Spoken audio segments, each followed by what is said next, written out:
ನಮಸ್ಕಾರ ವೀಕ್ಷಕರೇ, ಕರೆಂಟ್ ಅಫೇರ್ಸ್ಗೆ ಸ್ವಾಗತ. ನಾನು ಶ್ರೀನಾಥ್. ಗುತ್ತಿಗೆ ಕುತ್ತು ಅನ್ನುವಂಥ ಒಂದು ಶೀರ್ಷಿಕೆಯನ್ನು ಇಟ್ಕೊಂಡು ಇವತ್ತಿನ ದಿನ ಚರ್ಚೆಯನ್ನು ಮಾಡ್ತಾ ಇದ್ದೇವೆ. ಏನಿದು ಈ ಒಂದು ಗುತ್ತಿಗೆ ವಿಚಾರದಲ್ಲಿ ಆಗ್ತಾ ಇರುವಂಥ ಒಂದು ಕುತ್ತು ಆಗಿರ್ಬೋದು, ಅಥವಾ ಕಾರ್ಮಿಕ ವಲಯದಲ್ಲಿ ಆಗ್ತಾ ಇರ್ತಕ್ಕಂಥ ಒಂದು ಸಂಕಷ್ಟಗಳಾಗಿರ್ಬೋದು, ಇದೆಲ್ಲದ ವಿಚಾರವಾಗಿ ನಾವು ಚರ್ಚೆಯನ್ನು ಮಾಡ್ತೇವೆ. ಇನ್ನು BSNLನ ಗುತ್ತಿಗೆ ಕಾರ್ಮಿಕರಿಗೆ 5 ತಿಂಗಳಾಗಿದೆ ಸಂಬಳವನ್ನು ಕೊಡದೆ ಅನ್ನುವಂಥ ಒಂದು ವಿಚಾರವನ್ನು ಇಟ್ಕೊಂಡು ಕರ್ನಾಟಕದಾದ್ಯಂತ, ಅದೇ ರೀತಿ ದೇಶದಾದ್ಯಂತ ಸಾಕಷ್ಟು ಕಡೆಗಳಲ್ಲಿ ಪ್ರತಿಭಟನೆಗಳು ಕೂಡ ಆಗಿದೆ. ಇನ್ನು ಹೆಂಚು ಕಾರ್ಮಿಕರಿಗೂ ಕೂಡ ಅಷ್ಟೇ, ಅವರಿಗೆ ಕನಿಷ್ಠ ವೇತನವನ್ನು ಕೊಡ್ತಾ ಇಲ್ಲ ಅನ್ನುವಂಥ ಒಂದು ಆಧಾರದಲ್ಲಿ ಕೂಡ ಅವರು ಕುಂದಾಪುರದಲ್ಲಿ ಮುಷ್ಕರವನ್ನ, ಧರಣಿಗಳನ್ನ ಕೂಡ ಮಾಡ್ತಾ ಇದ್ದಾರೆ. ಒಟ್ಟಾರೆಯಲ್ಲಿ ನೋಡೋದಾದ್ರೆ ಕಾರ್ಮಿಕರ ಸಮಸ್ಯೆಗಳು ದಿನದಿಂದ ದಿನಕ್ಕೆ ಉಲ್ಬಣ ಆಗ್ತಾ ಇದೆ. ಈ ವಿಚಾರವಾಗಿ ನಾನು ಚರ್ಚೆಯನ್ನ ಮಾಡ್ತಾ ಹೋಗ್ತೇನೆ. ನನ್ನ ಜೊತೆ ಇಬ್ಬರು ಅತಿಥಿಗಣ್ಯರಿದ್ದಾರೆ, ಸಮರ್ಥರು. ಈ ಒಂದು ಕಾರ್ಮಿಕರ ಸಮಸ್ಯೆಗಳನ್ನು ನಿಮ್ಮ ಮುಂದೆ ಇಡುವಂತ ಒಂದು ಪ್ರಯತ್ನವನ್ನು ಕೂಡ ಇವತ್ತು ನಾವು ಮಾಡಲಿಕ್ಕೆ ಇದ್ದೇವೆ. ಇನ್ನು ನಮ್ಮ ಜೊತೆ ಬಾಲಕೃಷ್ಣ ಶೆಟ್ಟಿ, CITU ಜಿಲ್ಲಾ ಉಪಾಧ್ಯಕ್ಷರು, ಹೆಂಚು ಕಾರ್ಮಿಕರ ಸಂಘಟನೆಯ ಜಿಲ್ಲಾ ಉಪಾಧ್ಯಕ್ಷರಾಗಿರ್ತಕ್ಕಂಥ ಬಾಲಕೃಷ್ಣ ಶೆಟ್ಟಿ ಇದ್ದಾರೆ. ಕಾರ್ಯಕ್ರಮಕ್ಕೆ ಸ್ವಾಗತ. ನಬ್ರು ಶಶಿಧರ್, ಗುತ್ತಿಗೆ ಕಾರ್ಮಿಕ ಸಂಘದ ಜಿಲ್ಲಾಧ್ಯಕ್ಷರು, ಕಾರ್ಯಕ್ರಮಕ್ಕೆ ಸ್ವಾಗತ. ಈಗಾಗಲೇ ನೋಡ್ತಾ ಹೋದ್ರೆ ಕಾರ್ಮಿಕರ ಒಂದು ಸಮಸ್ಯೆಗಳು ದಿನದಿಂದ ದಿನಕ್ಕೆ ಜಾಸ್ತಿ ಆಗ್ತಾ ಇದೆ. ಅದರಲ್ಲೂ ಕೂಡ BSNLನ ಗುತ್ತಿಗೆ ಕಾರ್ಮಿಕರಿಗೆ ಸಂಬಳವನ್ನು ಕೊಡ್ತಾ ಇಲ್ಲ ಅನ್ನುವಂಥ ಒಂದು ವಿಚಾರವನ್ನು ಇಟ್ಕೊಂಡು ಇವತ್ತಿನ ದಿನ ಪ್ರತಿಭಟನೆಯನ್ನು ಕೂಡ ಮಾಡಿದ್ದೀರಿ. ಈ ಕುರಿತಾಗಿ ಏನು ಹೇಳ್ತೀರಿ? ಈಗ ಮೊನ್ನೆ ಅಷ್ಟೇ ಎರಡು ದಿವಸ ಮುಷ್ಕರ ಮಾಡಿದ್ದೇವೆ. ಈ ಮುಷ್ಕರದಲ್ಲಿ ಒಂದು ಪ್ರಮುಖವಾದ ಬೇಡಿಕೆ ಏನಿತ್ತಂದ್ರೆ, ಈ ಗುತ್ತಿಗೆ ಪದ್ಧತಿಯನ್ನ ರದ್ದು ಮಾಡಬೇಕು. ಒಂದ್ ವೇಳೆ ಆ ಗುತ್ತಿಗೆ ಪದ್ಧತಿ ಇದ್ರೆ ಆಯಾಯ ಕೈಗಾರಿಕೆಯಲ್ಲಿ ಕನಿಷ್ಠ ವೇತನ ಎಷ್ಟಿದೆ ಅದನ್ನ ಕೊಡಬೇಕು ಅಂತೇಳಿ ಹೇಳಿ ಇದೆ. ಗುತ್ತಿಗೆ ಪದ್ಧತಿ ರದ್ದು ಮಾಡಲಿಲ್ಲ, ಕನಿಷ್ಠ ವೇತನ ಕೂಡ ಕೊಡ್ತಾ ಇಲ್ಲ. BSNL ಕಾಯಂ ಕಾರ್ಮಿಕರಿಗೆ ಎಷ್ಟು ವೇತನ ಇದೆ ಅದರ ಕನಿಷ್ಠ ವೇತನವನ್ನ ಗುತ್ತಿಗೆ ಕಾರ್ಮಿಕರಿಗೆ ಕೊಡ್ತಾ ಇಲ್ಲ. ಇದು ಒಂದು ಕಡೆ.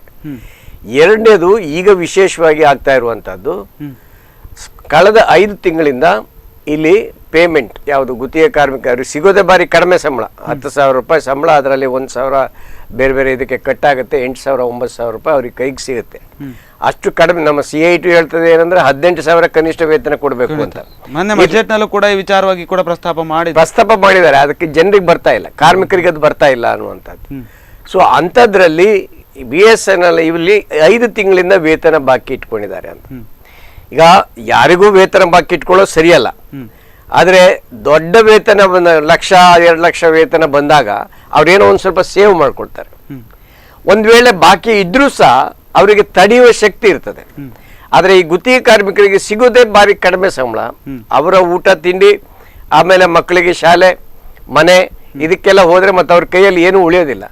ಅಂತದ್ರಲ್ಲಿ 5 ತಿಂಗಳ ವೇತನ ಬಾಕಿ ಇಟ್ಕೊಂಡ್ರೆ ಹೇಗ್ ಮಾಡೋದು? ಈಗ ಕೆಲಸಕ್ಕೆ ಹೋಗ್ಬೇಕು. ಅವರು ಕೆಲ್ಸಕ್ಕೆ ಹೋಗದೇ ಇದ್ರೆ ಮತ್ತೆ ನಾಳೆ ಕೆಲಸ ತೆಗಿತಾರೆ ಅನ್ನೋ ಭಯ. ಕೆಲ್ಸಕ್ಕೆ ಹೋಗ್ಬೇಕು. ಕೆಲವು ಕಡೆ ಕೆಲ್ಸಕ್ಕೆ ಹೋಗ್ಲಿಕ್ಕೆ 100 ರೂಪಾಯಿ ಬಸ್ ಚಾರ್ಜ್ ಬೇಕು ಅವರಿಗೆ. ಬಸ್ ಚಾರ್ಜ್ ಕೂಡ ಕೈಯಲ್ಲಿ ಇರೋದಿಲ್ಲ. ಅಂತ ಒಂದು ಬಾರಿ ಕೆಟ್ಟ ಪರಿಸ್ಥಿತಿಯಲ್ಲಿ BSNL ಗುತ್ತಿಗೆ ಕಾರ್ಮಿಕರಿದ್ದಾರೆ. ಇದರಲ್ಲಿ ನಮ್ಮ ಅಭಿಪ್ರಾಯದಲ್ಲಿ ಕೇಂದ್ರ ಸರ್ಕಾರ ಪ್ರಮುಖ ದೋಷಿ ಇದರಲ್ಲಿ ಅಂತ. ಯಾಕೆ ಅಂದ್ರೆ, ಕೇಂದ್ರ ಸರ್ಕಾರ ವಿವರಣೆ ಸ್ವಲ್ಪ ಶಶಿಧರ್ ಜಾಸ್ತಿ ಕೊಡ್ತಾರೆ ಅವರು ಅದರಲ್ಲಿ ಇರೋದ್ರಿಂದ. ಕೇಂದ್ರ ಸರ್ಕಾರ BSNLಗೆ ಹಣ ಕೊಡ್ಬೇಕಾಗಿದೆ. ಆ ಹಣ ಬರ್ಲಿಲ್ಲ ಅಂತೇಳಿ BSNL ಅವರು ಕಾಂಟ್ರಾಕ್ಟರ್ಗೆ ಹಣ ಕೊಡ್ತಾ ಇಲ್ಲ.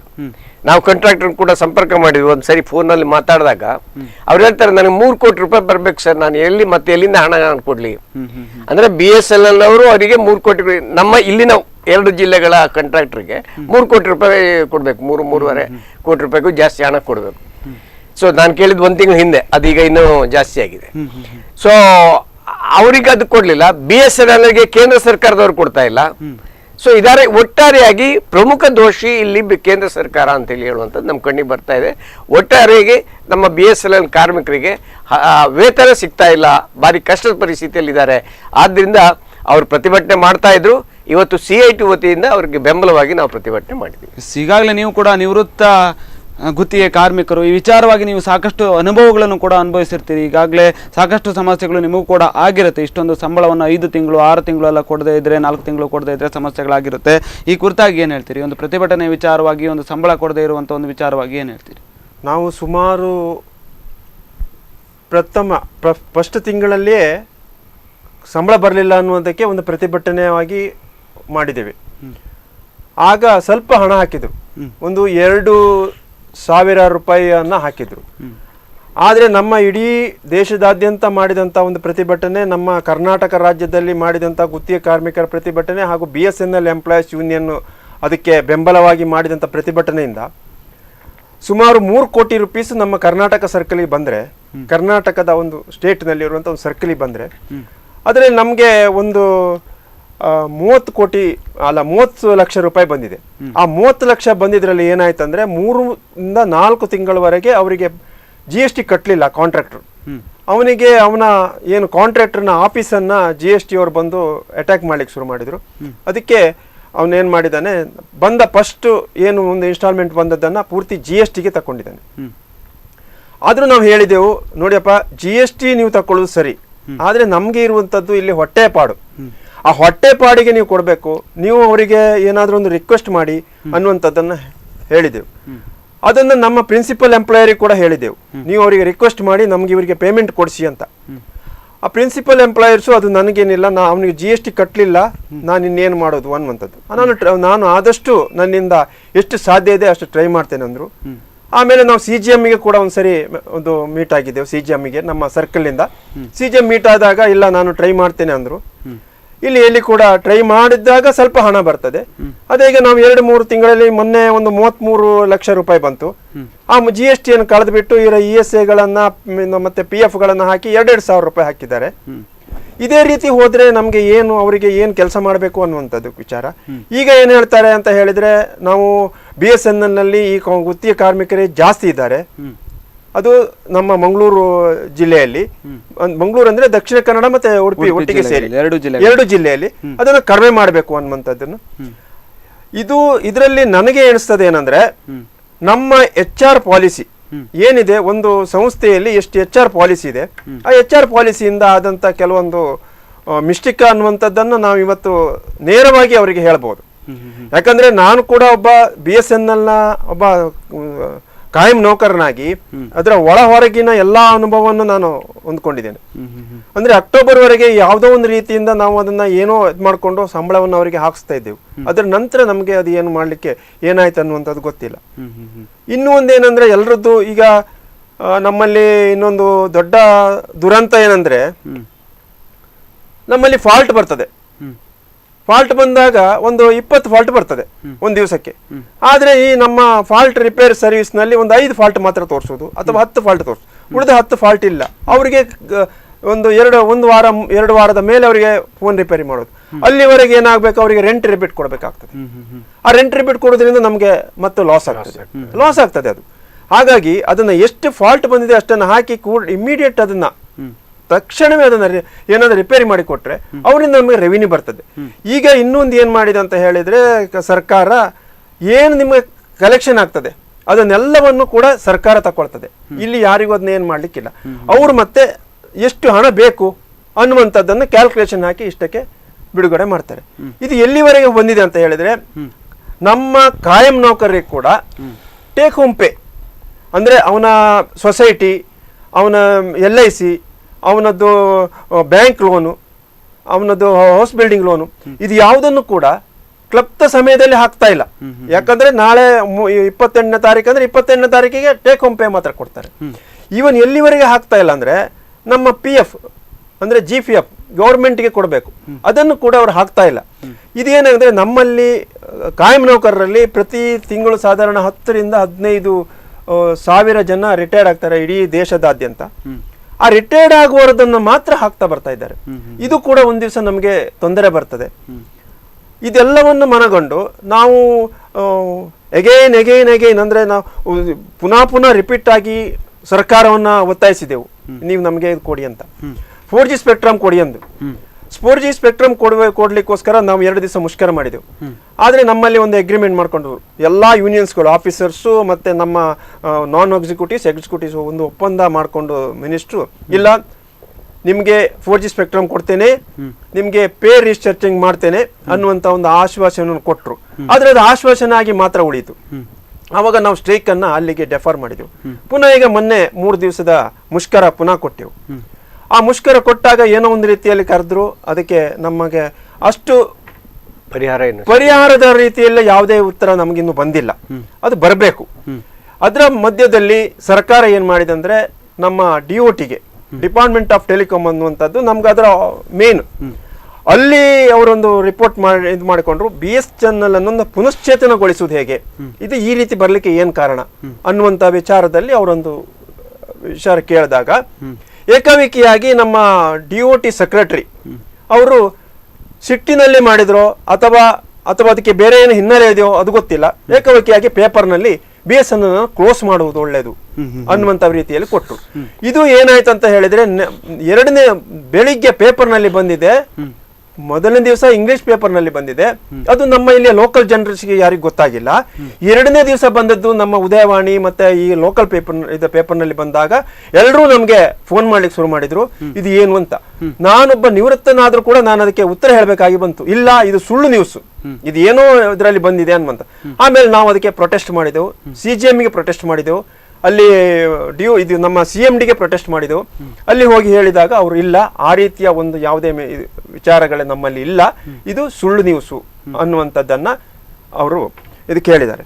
ಇದರ ಮಧ್ಯೆ ಕಾಂಟ್ರಾಕ್ಟ್ ಲೇಬರ್ಸ್ ಯಾಕಂತ ಹೇಳಿದ್ರೆ ನಮ್ಮಲ್ಲಿ ಕಾಯಂ ನೌಕರರು ಯಾರಿರ್ತಾರೆ ಅವರು ಮಾಡುವಂತ ಹೆಚ್ಚಿನ ಕೆಲಸಕ್ಕೆ ಅವರನ್ನು ತಕೊಳ್ಬೇಕು, ಹೆಚ್ಚಿನ ಕೆಲಸ. ಯಾಕಂದ್ರೆ ನಮ್ಮಲ್ಲಿ ಇರುವಂತದ್ದು ಈಗ ಹೆಚ್ಚಿನವರು 50 ವರ್ಷದ ಮೇಲ್ನವರು, 50ರಿಂದ 60 ವರ್ಷ ರಿಟೈರ್ಡ್ ಆಗ್ಲಿಕ್ಕೆ ಇರುವವರು. ಹೆಂಗ್ ಅಂತ ಹೇಳಿ ರಿಕ್ರೂಟ್ಮೆಂಟ್ ಆದವರು ಕೆಲವು ಜನಗಳು ಮಾತ್ರ ಇದ್ದಾರೆ. ಅವರಿಗೆ ಕೆಲಸ ಮಾಡ್ಲಿಕ್ಕೆ ಸ್ವಲ್ಪ ಇದು ಪ್ರಾಯ ಆದವರಿಗೆ ಕೆಲಸ ಮಾಡ್ಲಿಕ್ಕೆ ಸಮಸ್ಯೆ ಆಗ್ತದೆ. ಹಾಗಂತ ಹೇಳಿ ಅವರು ಬೇರೆಯವ್ರನ್ನ ಹಾಕ್ಸ್ಕೊಂಡು ಮಾಡಬಹುದು, ಅವರಲ್ಲಿ ಆದಷ್ಟು ಇದ್ರ ಕಲೆ ಮಾಡಬಹುದು ಅಂತ ಆ ರೀತಿಯ ಒಂದು ಪ್ರೊವಿಷನ್ ಮಾಡಿ ಕೊಟ್ಟಿದ್ದಾರೆ. ಆದ್ರೆ ಅವರಿಗೆ ಸಂಬಳವನ್ನು ಅವರು ಕೊಡ್ತಾ ಇಲ್ಲ. ಅವ್ರು ಹೇಳುದೇನು, ನಿಮ್ಗೆ ಇಷ್ಟು ಜನ ಇದ್ದಾರೆ, ನಿಮ್ಗೆ ಯಾಕೆ ಅಂತ. ಆದ್ರೆ ಇದನ್ನ ಯಾವ ರೀತಿಯಿಂದ ನಾವು ಕೆಲಸ ಮಾಡ್ಕೊಂಡು ಹೋಗ್ಬೇಕು, ದಿವಸದಿಂದ ದಿವಸಕ್ಕೆ ನಮ್ಮ ಕಂಪ್ಲೇಂಟ್ಸ್ಗಳನ್ನು ಹೆಚ್ಚಿಗೆ ಆಗ್ತಿದೆ. ಅಲ್ಲಿ ಇದರ ಸಮಸ್ಯೆ ಎಲ್ಲಿ ಬಂತಂತ ಹೇಳಿದ್ರೆ ನಮ್ಮ ಫಾಲ್ಟ್ ರಿಪೇರ್ ಸರ್ವಿಸ್ನಲ್ಲಿ ಕೂತಂತ ನಮ್ಮ ಕ್ಲರ್ಕ್ಸ್ ಯಾರಿರ್ತಾರೆ, ಆಪರೇಟರ್ಸ್ ಯಾರಿರ್ತಾರೆ, ಅವರಿಗೆ ನಮ್ಮ ಫೋನ್ ಮೆಕ್ಯಾನಿಕ್ಗಳಿಗೆ, ಯಾಕಂದ್ರೆ ಅವರು ಫೋನ್ ರಿಪೇರಿ ಮಾಡ್ಬೇಕಲ್ವಾ, ಕೇಬಲ್ಸ್ ಅವ್ರು ರಿಪೇರಿ ಮಾಡಬೇಕು, ಅವರ ಮೇಲೆ ಹೆಚ್ಚು ಒತ್ತಡ ಬೀಳ್ತಾ ಇದೆ ಈಗ. ಯಾಕಂದ್ರೆ ನೀವೇ ಮಾಡಬೇಕು, ನೀವೇ ಇದು ಮಾಡ್ಕೊಳ್ಬೇಕು ಅಂತ. ಈ ಫಾಲ್ಟ್ ರಿಪೇರ್ ಸರ್ವಿಸ್ನಲ್ಲಿ ಇದ್ದಂಥ ನಮ್ಮ ಕ್ಲರ್ಕ್ಸ್ಗಳಿಗೆ ನಿಮಗೆ ಫೋನ್ ಯಾವಾಗ ರಿಪೇರಿ ಆಗ್ತದೆ, ಏನು ರಿಪೇರಿ ಆಗ್ತದೆ, ಅದು ಅಲ್ಲದೆ ಈ ಕಸ್ಟಮರ್ಸು ಕೆಲವು ಸಮಯ ಸಿಟ್ಟಿನಲ್ಲಿ ಮಾತಾಡ್ತಾರೆ. ಆದರೂ ನಮ್ಮವರು ಬಹಳ ಶಾಂತತೆಯಿಂದ ಅದನ್ನ ಉತ್ತರ ಕೊಡ್ತಾರೆ, ಆದಷ್ಟು ಇದರಲ್ಲಿ ಉತ್ತರ ಕೊಡ್ತಾರೆ. ಈ ರೀತಿಯ ಸಮಸ್ಯೆಗಳಿದೆ. ಅದಕ್ಕೀಗ ಏನು ನಿಮ್ಮಲ್ಲಿ ಹಣಕಾಸಿನ ವ್ಯವಸ್ಥೆ, ಹಣ ಜಾಸ್ತಿ ಆಗ್ತದೆ, ಕಾಂಟ್ರಾಕ್ಟ್ ಲೇಬರ್ಸ್ ಜಾಸ್ತಿ ಇದ್ದಾರೆ, ಅದರಿಂದ ಇದನ್ನು ಕಡಿಮೆ ಮಾಡಬೇಕು ಅನ್ನುವಂಥ ವಿಚಾರಕ್ಕೆ ಅವರೀಗ ಬಂದಿದ್ದಾರೆ. ದಿವಸದಲ್ಲಿ ಪ್ರತಿ ತಿಂಗಳು ನಮ್ಮಲ್ಲಿನೇ ನಮ್ಮ DKTDನಲ್ಲಿ ಸಾಧಾರಣ 15 ಜನ, ಒಂದು ತಿಂಗಳಲ್ಲಿ 15 ಜನ ಹೋಗ್ತಾರೆ. ಈ ತಿಂಗಳಲ್ಲಿ ಒಂದು 6-7 ಜನ ರಿಟೈರ್ಡ್ ಆಗ್ತಾರೆ. ಈ ರೀತಿಯ ಹೋಗ್ತಾ ಬಂದ್ಬಿಟ್ಟು ನಮ್ಮಲ್ಲಿ ಈಗ ಸಾಧಾರಣ 900 ಜನ ಇದ್ದಾರೆ ಅಷ್ಟೇ. ಆಫೀಸರ್ಸು, ಹೊಸ ರಿಕ್ರೂಟ್ಮೆಂಟ್ ಎಲ್ಲ ಸೇರಿ 900 ಜನ ಇದ್ದಾರೆ. 900 ಜನಕ್ಕೆ ಈಗ ಸಾಧಾರಣ ಒಂದು 98,500 ಕನೆಕ್ಷನ್ಸ್ ಇದೆ. ಮತ್ತೆ ಇದಿದೆ, ಯಾವುದು ಸಿಮ್ಗಳಿದೆ, ಮೊಬೈಲ್ ಟವರ್ಸ್ಗಳಿದೆ. ಇದೆಲ್ಲವನ್ನೂ ನೋಡ್ಕೊಂಡಿರ್ಲಿಕ್ಕೆ ಬಹಳ ಕಷ್ಟ. ಯಾಕಂದ್ರೆ ಏಕಾಏಕಿಯಾಗಿ ಮೊಬೈಲ್ ಟವರ್ಸ್ ನಲ್ಲಿ 1 ನಿಮಿಷ ಏನಾದ್ರೂ ಕರೆಂಟ್ ಹೋಯ್ತಂತಾದ್ರೆ ಕೋರ್ಸ್ ಆಫ್ ರಿಪೀಸ್ ಲಾಸ್ ಆಗ್ತದೆ. ಕಸ್ಟಮರ್ಸ್ ನಮ್ಗೆ ಇದು ಏನು ಬಹಳ ಒತ್ತಡ ಆಗ್ತಾರೆ. ಅದು ಅಲ್ಲದೆ ನಮ್ಮಲ್ಲಿ ಟವರ್ ಶಾರಿಂಗ್ಸ್ ಇದೆ. ಶಾರಿಂಗ್ಸ್ ಅಲ್ಲಿ ಎಲ್ಲಿಯಾದ್ರೂ ಹೋಯ್ತಂತಾದ್ರೆ ನಾವು ನಮ್ಗೆ 35,000 40,000 ಅವನು ರೆಂಟ್ ಕೊಡೋದಿದ್ರೆ ಆ ರೆಂಟ್ ನಾವು ಪೆನಲ್ಟಿ ಆಗಿ ಅವನಿಗೆ ಕೊಡ್ಬೇಕಾಗ್ತದೆ. ಇದೆಲ್ಲವನ್ನು ಮನಗೊಂಡು ಇರ್ಬೇಕಾಗ್ತದೆ. ಅದು ಅಲ್ಲದೆ ನಮ್ಮ ಕೆಲವು ಮೇನ್ ಎಕ್ಸ್ಚೇಂಜ್ ಅಲ್ಲಿ, ಈಗ ಉಡುಪಿ ಅಂತ ಒಂದು ಮೇನ್ ಎಕ್ಸ್ಚೇಂಜ್ ಅಲ್ಲಿ ವಾಚ್ಮೆನ್ಗಳು ರಾತ್ರಿ ಹಗಲು ಅಂತ ಇರಲೇಬೇಕು. ಅಲ್ಲಿ ಕರೆಂಟ್ ಹೋದ ಕೂಡಲೇ ಈ ಪವರ್ ಎಷ್ಟೊತ್ತಿಗೆ ಹೋಗ್ತದೆ, ಎಷ್ಟೊತ್ತಿಗೆ ಮಾಡ್ಕೊಡ್ತದೆ ಅಂತ ಗೊತ್ತಾಗ್ತಾ ಇಲ್ಲ. ಹೋದ ಕೂಡಲೇ ನಾವು ಇಂಜಿನ್ ಆಲ್ಟರ್ನೇಟರ್ ಅನ್ನ ಮಾಡಬೇಕು. ಇಲ್ಲ ಅಂದ್ರೆ ಅಲ್ಲಿರುವಂತಹ ಏನು ಕಾರ್ಡ್ಸ್ ಇದೆ, ಏನು ಆ ಕಮ್ಯುನಿಕೇಶನ್ ಏನು ವಿಷಯ ಇದೆ, ಮಿಷಿನ್ಸ್ಗಳಿದೆ, ಅದೆಲ್ಲವೂ ಬಸ್ಟ್ ಆಗಿ ಹೋದ್ರೆ ಸಾಧಾರಣ ನಮ್ಮ ಇಡೀ ಉಡುಪಿನೇ ಬಂದಾಗ್ತದೆ. ಅದಕ್ಕೆ ಅದನ್ನ ಬಿಡಬಾರ್ದು ಅನ್ನುವಂಥದ್ದಕ್ಕೆ ನಮ್ದೊಂದು ಬಹಳ ರೀತಿಯಲ್ಲಿ ಅದನ್ನ ಬಿಡ್ಲಿಲ್ಲ ನಾವು ಇದುವರೆಗೆ. ಅಲ್ಲಿಂದ 3 ಜನ ಇದ್ದವರನ್ನ ಬಿಡ್ಲಿಲ್ಲ. ಆಮೇಲೆ ಸಾಧ್ಯ ಆದಷ್ಟು ಕೂಡ ನಾವು ಕಡಿಮೆ ಮಾಡಿದ್ದೇವೆ. ಎಲ್ಲಿ ನಮ್ಮ ಇದರಲ್ಲಿ ನಮ್ಮ ಕ್ಲರ್ಕ್ಸ್ನವರೇ ನಾವೇಗೆ ಫೈಲ್ ತಗೊಂಡು ಹೋಗ್ತೀವಿ, ನಾವೇಗೆ ಬೇರೆ ಬೇರೆ ಕೆಲಸಗಳನ್ನು ಮಾಡ್ತೀವಿ. ಆದ್ರೆ ನಮ್ಮಿಂದ ಆಗದೇ ಇರುವಂತ ಕೆಲಸ, ನಾನು ರಿಟೈರ್ಡ್ ಆಗೋದುವರೆಗೂ ಕೂಡ ಅದು ಮಾಡಿದ ಕೂಡ ನಮ್ಮಿಂದ ಆಗದೇ ಇರುವಂತ ಕೆಲಸಕ್ಕೆ 1 ಜನ 2 ಜನ ಇಟ್ಕೊಂಡು ನಾವೀಗ ಈ ಕಾಂಟ್ರಾಕ್ಟ್ ಲೇಬರ್ಸ್ ಇಟ್ಟಿದ್ವಿ. ಅದೇ ರೀತಿಯಲ್ಲಿ ರೂರಲ್ ಏರಿಯಾಕ್ಕೆ ಹೋದ್ರೆ, ರೂರಲ್ ಏರಿಯಾದಲ್ಲಿ ನಮ್ಮ ಫೋನ್ ಮೆಕ್ಯಾನಿಕ್ಗಳೇ ಇಲ್ಲ. ಅಲ್ಲಿ ಅಪಾಯಿಂಟ್ಮೆಂಟ್ ಆಗದೆ ಸುಮಾರು 1983ರಲ್ಲಿ ಒಂದು ಅಪಾಯಿಂಟ್ಮೆಂಟ್ ಆಗಿದೆ. ಅದರ ನಂತರ ಅಪಾಯಿಂಟ್ಮೆಂಟ್ ಬಹಳ 92ರಲ್ಲಿ ಸ್ವಲ್ಪ, 92-93ರಲ್ಲಿ ಸ್ವಲ್ಪ ಜನಕ್ಕಾಗಿದೆ. ಆಮೇಲೆ ಅನುಕಂಪದ ಅಲೆಯಲ್ಲಿ ಕೂಡ ಎಲ್ಲಿ ಅಪಾಯಿಂಟ್ಮೆಂಟ್ ಆಗ್ತಾ ಇಲ್ಲ. ಇದರಿಂದಾಗಿ ರೂರಲ್ ಏರಿಯಾದಲ್ಲಿ ಯಾವುದೇ ಕಮ್ಯುನಿಕೇಷನನ್ನು ಮೇಂಟೆನೆನ್ಸ್ ಮಾಡಲಿಕ್ಕೆ ಭಾಳ ಕಷ್ಟ ಆಗ್ತದೆ. ಅಂದರೆ ಎಲ್ರಿಗೂ ಕಷ್ಟ ಆಗಿ ಹೋಗಿದೆ. ಅದು ರೂರಲ್ ಏರಿಯಾ ಅಂತ ಹೇಳಿದರೆ ಒಂದು ಕನೆಕ್ಷನ್ಸ್, ಈಗ ಹೆಬ್ರಿ ಅಂತ ಕನೆಕ್ಷನ್ಸ್ ತಗೊಂಡ್ರೆ ಅದು ನೆಕ್ಸ್ಲೇಟ್ ಏರಿಯಾ. ಅಲ್ಲಿ ಯಾವತ್ತು ನೆಕ್ಸ್ಲೇಟ್ ಏರಿಯಾ ಅಂದರೆ ಸಾಧಾರಣ 10 ಕಿಲೋಮೀಟರ್ 12 ಕಿಲೋಮೀಟರ್ ಒಂದೊಂದು ಲೈನ್ ಹೋಗಬೇಕು. ಒಂದು ಕರೆ ಇದೆ ಸರ್, ಒಂದು ಕರೆ ಇದೆ. ಹಲೋ ಹಲೋ ಹಲೋ, ಎಲ್ಲಿಂದ ಕರೆ ಮಾಡ್ತಾ ಇದ್ದೀರಿ ಸರ್? ನಿಮ್ಮ ಹೆಸರು? ಸರ್ ನಮಸ್ತೆ, ನನ್ನ ಹೆಸರು ಶ್ರೀನಾಥ್ ಅಂತ. ಹಾಂ, ಎಲ್ಲಿಂದ ಕರೆ ಮಾಡ್ತಾ ಇದ್ದೀರಿ ಸರ್? ನಾವು ತೀರ್ಥದಿಂದ ಕರೆ ಮಾಡ್ತಿರೋದು. ಎಸ್, ಗುತ್ತಿಗೆ ಕುತ್ತು ಅನ್ನುವಂಥ ಒಂದು ವಿಚಾರವನ್ನು ಇಟ್ಕೊಂಡು ಚರ್ಚೆಯನ್ನು ಮಾಡ್ತಾ ಇದ್ವಿ. ಅದೇ ರೀತಿಯಲ್ಲಿ ಕಾರ್ಮಿಕರ ಸಮಸ್ಯೆಗಳು, BSNL ಕಾರ್ಮಿಕರ ಸಮಸ್ಯೆಗಳು, ಇದೆಲ್ಲದರ ವಿಚಾರವಾಗಿ ಮಾತಾಡ್ತಾ ಇದ್ವಿ. ಹೇಳಿ ಸರ್. ನೋಡಿ ಶ್ರೀನಾಥ್ ಅವರೇ, ಇವಾಗ ಇವತ್ತಿನ ದಿನ ಯಾವುದೇ ಕೆಲಸ ಆಗ್ಲಿ ಕಾರ್ಯ ಆಗ್ಲಿ ಪ್ರತಿಭಟನೆ ಮೂಲಕನೇ ಆಗ್ಬೇಕು. ಅಧಿಕಾರಿಗಳು ಯಾವುದೇ ರೀತಿಯಾದಂತ ಕೆಲಸ ಮಾಡುದಿಲ್ಲ. ಮತ್ತೆ ನಿಮ್ಮಂತಹ ಮೀಡಿಯಾ ಚಾನೆಲ್ಗಳು ಅವರನ್ನ ಎಬ್ಬಿಸುವಂತ ಪ್ರಯತ್ನ ಮಾಡ್ತಾ ಇದ್ದಾರೆ. ಅದಕ್ಕೆ ನಿಮ್ಗೆ ಶಬಾಸ್ಗಿರಿ ಕೊಡ್ಲೇಬೇಕು. ಧನ್ಯವಾದಗಳು ಸರ್. ಹಾಗಾದ್ರೆ ಅಧಿಕಾರಿಗಳು ಯಾಕೆ ಕೆಲಸದಲ್ಲಿ ಇರಬೇಕು ಅಂತ, ಇದ್ರ ಬಗ್ಗೆ ನಿಮ್ಮ ಒಪಿನಿಯನ್ ಏನು? ಅದೇ, ಅಧಿಕಾರಿಗಳು ಯಾಕೆ ಅವರು ನಿರ್ಲಕ್ಷ್ಯವನ್ನ ತೋರ್ತಾ ಇದ್ದಾರೆ, ಅದಕ್ಕೋಸ್ಕರನೇ ಜನರು ಪ್ರತಿಭಟನೆಯನ್ನ ಮಾಡ್ತಾ ಇದ್ದಾರೆ ಇವತ್ತಿನ ದಿನ. ಓಟ್ ಹಾಕಿ ಗೆಲ್ಸೋದು ಕೆಲಸ ಮಾಡ್ಲಿಕ್ಕಲ್ವಾ? ಮತ್ತೇನಕ್ಕೆ ಹಾಗಾದ್ರೆ ಇರ್ಬೇಕು ನಮ್ಗೆ? ಇದನ್ನು ಇವತ್ತಿನ ಸಾಮಾನ್ಯ ಜನಗಳು ತೀರ್ಮಾನ ಮಾಡ್ಬೇಕಷ್ಟೇ. ಒಳ್ಳೆ ಕಾರ್ಯಕ್ರಮ ನಡೆಸ್ಕೊಡ್ತಿದ್ರು ಶ್ರೀನಾಥ್ ಅವರೇ. ಧನ್ಯವಾದಗಳು ಸರ್, ಧನ್ಯವಾದಗಳು. ಈಗ ಅಧಿಕಾರಿಗಳಂದ್ರೆ ಯಾವ ಅಧಿಕಾರಿಗಳು ಅನ್ನೋಂಥ ಪ್ರಶ್ನೆ. BSNL ಅಧಿಕಾರಿಗಳು ಅವರಿಗೆ ಸಾಮರ್ಥ್ಯ ಇರುವಷ್ಟು ಕೆಲಸ ಮಾಡ್ತಾ ಇದ್ದಾರೆ. ಇದರಲ್ಲಿ ಅಧಿಕಾರಿಗಳಿಗೆ ಎರಡನ್ನ ಇದು ಮಾಡಬೇಕಾಗುತ್ತೆ. ಅವರಿಗೆ ಸಾಮರ್ಥ್ಯ ಇರುವಷ್ಟು ಕೆಲಸ ಮಾಡ್ತಾರೆ, ಆದ್ರೆ ಅವ್ರ ಸಂಖ್ಯೆನ ಕಡಿಮೆ ಮಾಡ್ತಾ ಇದ್ದಾರೆ. ಅಧಿಕಾರಿಗಳಾಗ್ಲಿ ನೌಕರರ ಸಂಖ್ಯೆನಾಗ್ಲಿ ಕಮ್ಮಿ ಮಾಡ್ತಾ ಇದ್ದಾರೆ. ಅವ್ರು ಹೇಳಿದ್ರಲ್ಲ, ರಿಟೈರ್ ಆಗ್ತದೆ, ರಿಟೈರ್ ಆದ ಬಳಿಕೆ ಹೊಸಬರನ್ನ ನೇಮಕ ಮಾಡ್ತಾ ಇಲ್ಲ, ಬದಲಿಗೆ ಗುತ್ತಿಗೆ ಕಾರ್ಮಿಕರನ್ನ ನೇಮಕ ಮಾಡ್ತಾರೆ. ಅಂದ್ರೆ ಸ್ಟಾಫ್ ಎಕ್ಸ್ಪೆಂಡಿಚರ್ ಅನ್ನ ಕಡಿಮೆ ಮಾಡಬೇಕು ಅನ್ನುವಂತ ಉದ್ದೇಶದಿಂದ ಅದನ್ನ ಮಾಡ್ತಾ ಇರೋದು. ಆದ್ರೆ ಒಂದು ವಿರಾಮ. ವೀಕ್ಷಕರೇ, ನೀವೇ ನೋಡ್ತಾ ಇರೋ ಹಾಗೆ ಈ ಒಂದು BSNL ಗುತ್ತಿಗೆ ಕಾರ್ಮಿಕರಿಗೆ ಸಾಕಷ್ಟು ಸಮಸ್ಯೆಗಳಿದೆ. ಇನ್ನು ಮುಂದಿನ ಹಂತದಲ್ಲಿ ಹೆಂಚು ಕಾರ್ಮಿಕರಿಗೂ ಕೂಡ ಸಾಕಷ್ಟು ಸಮಸ್ಯೆಗಳಿದೆ. ಇದೆಲ್ಲದರ ವಿಚಾರವಾಗಿ ಕೂಡ ಚರ್ಚೆಯನ್ನು ಮಾಡ್ತೇನೆ. ಅದಕ್ಕೂ ಮುನ್ನ ಚಿಕ್ಕದೊಂದು ವಿರಾಮ.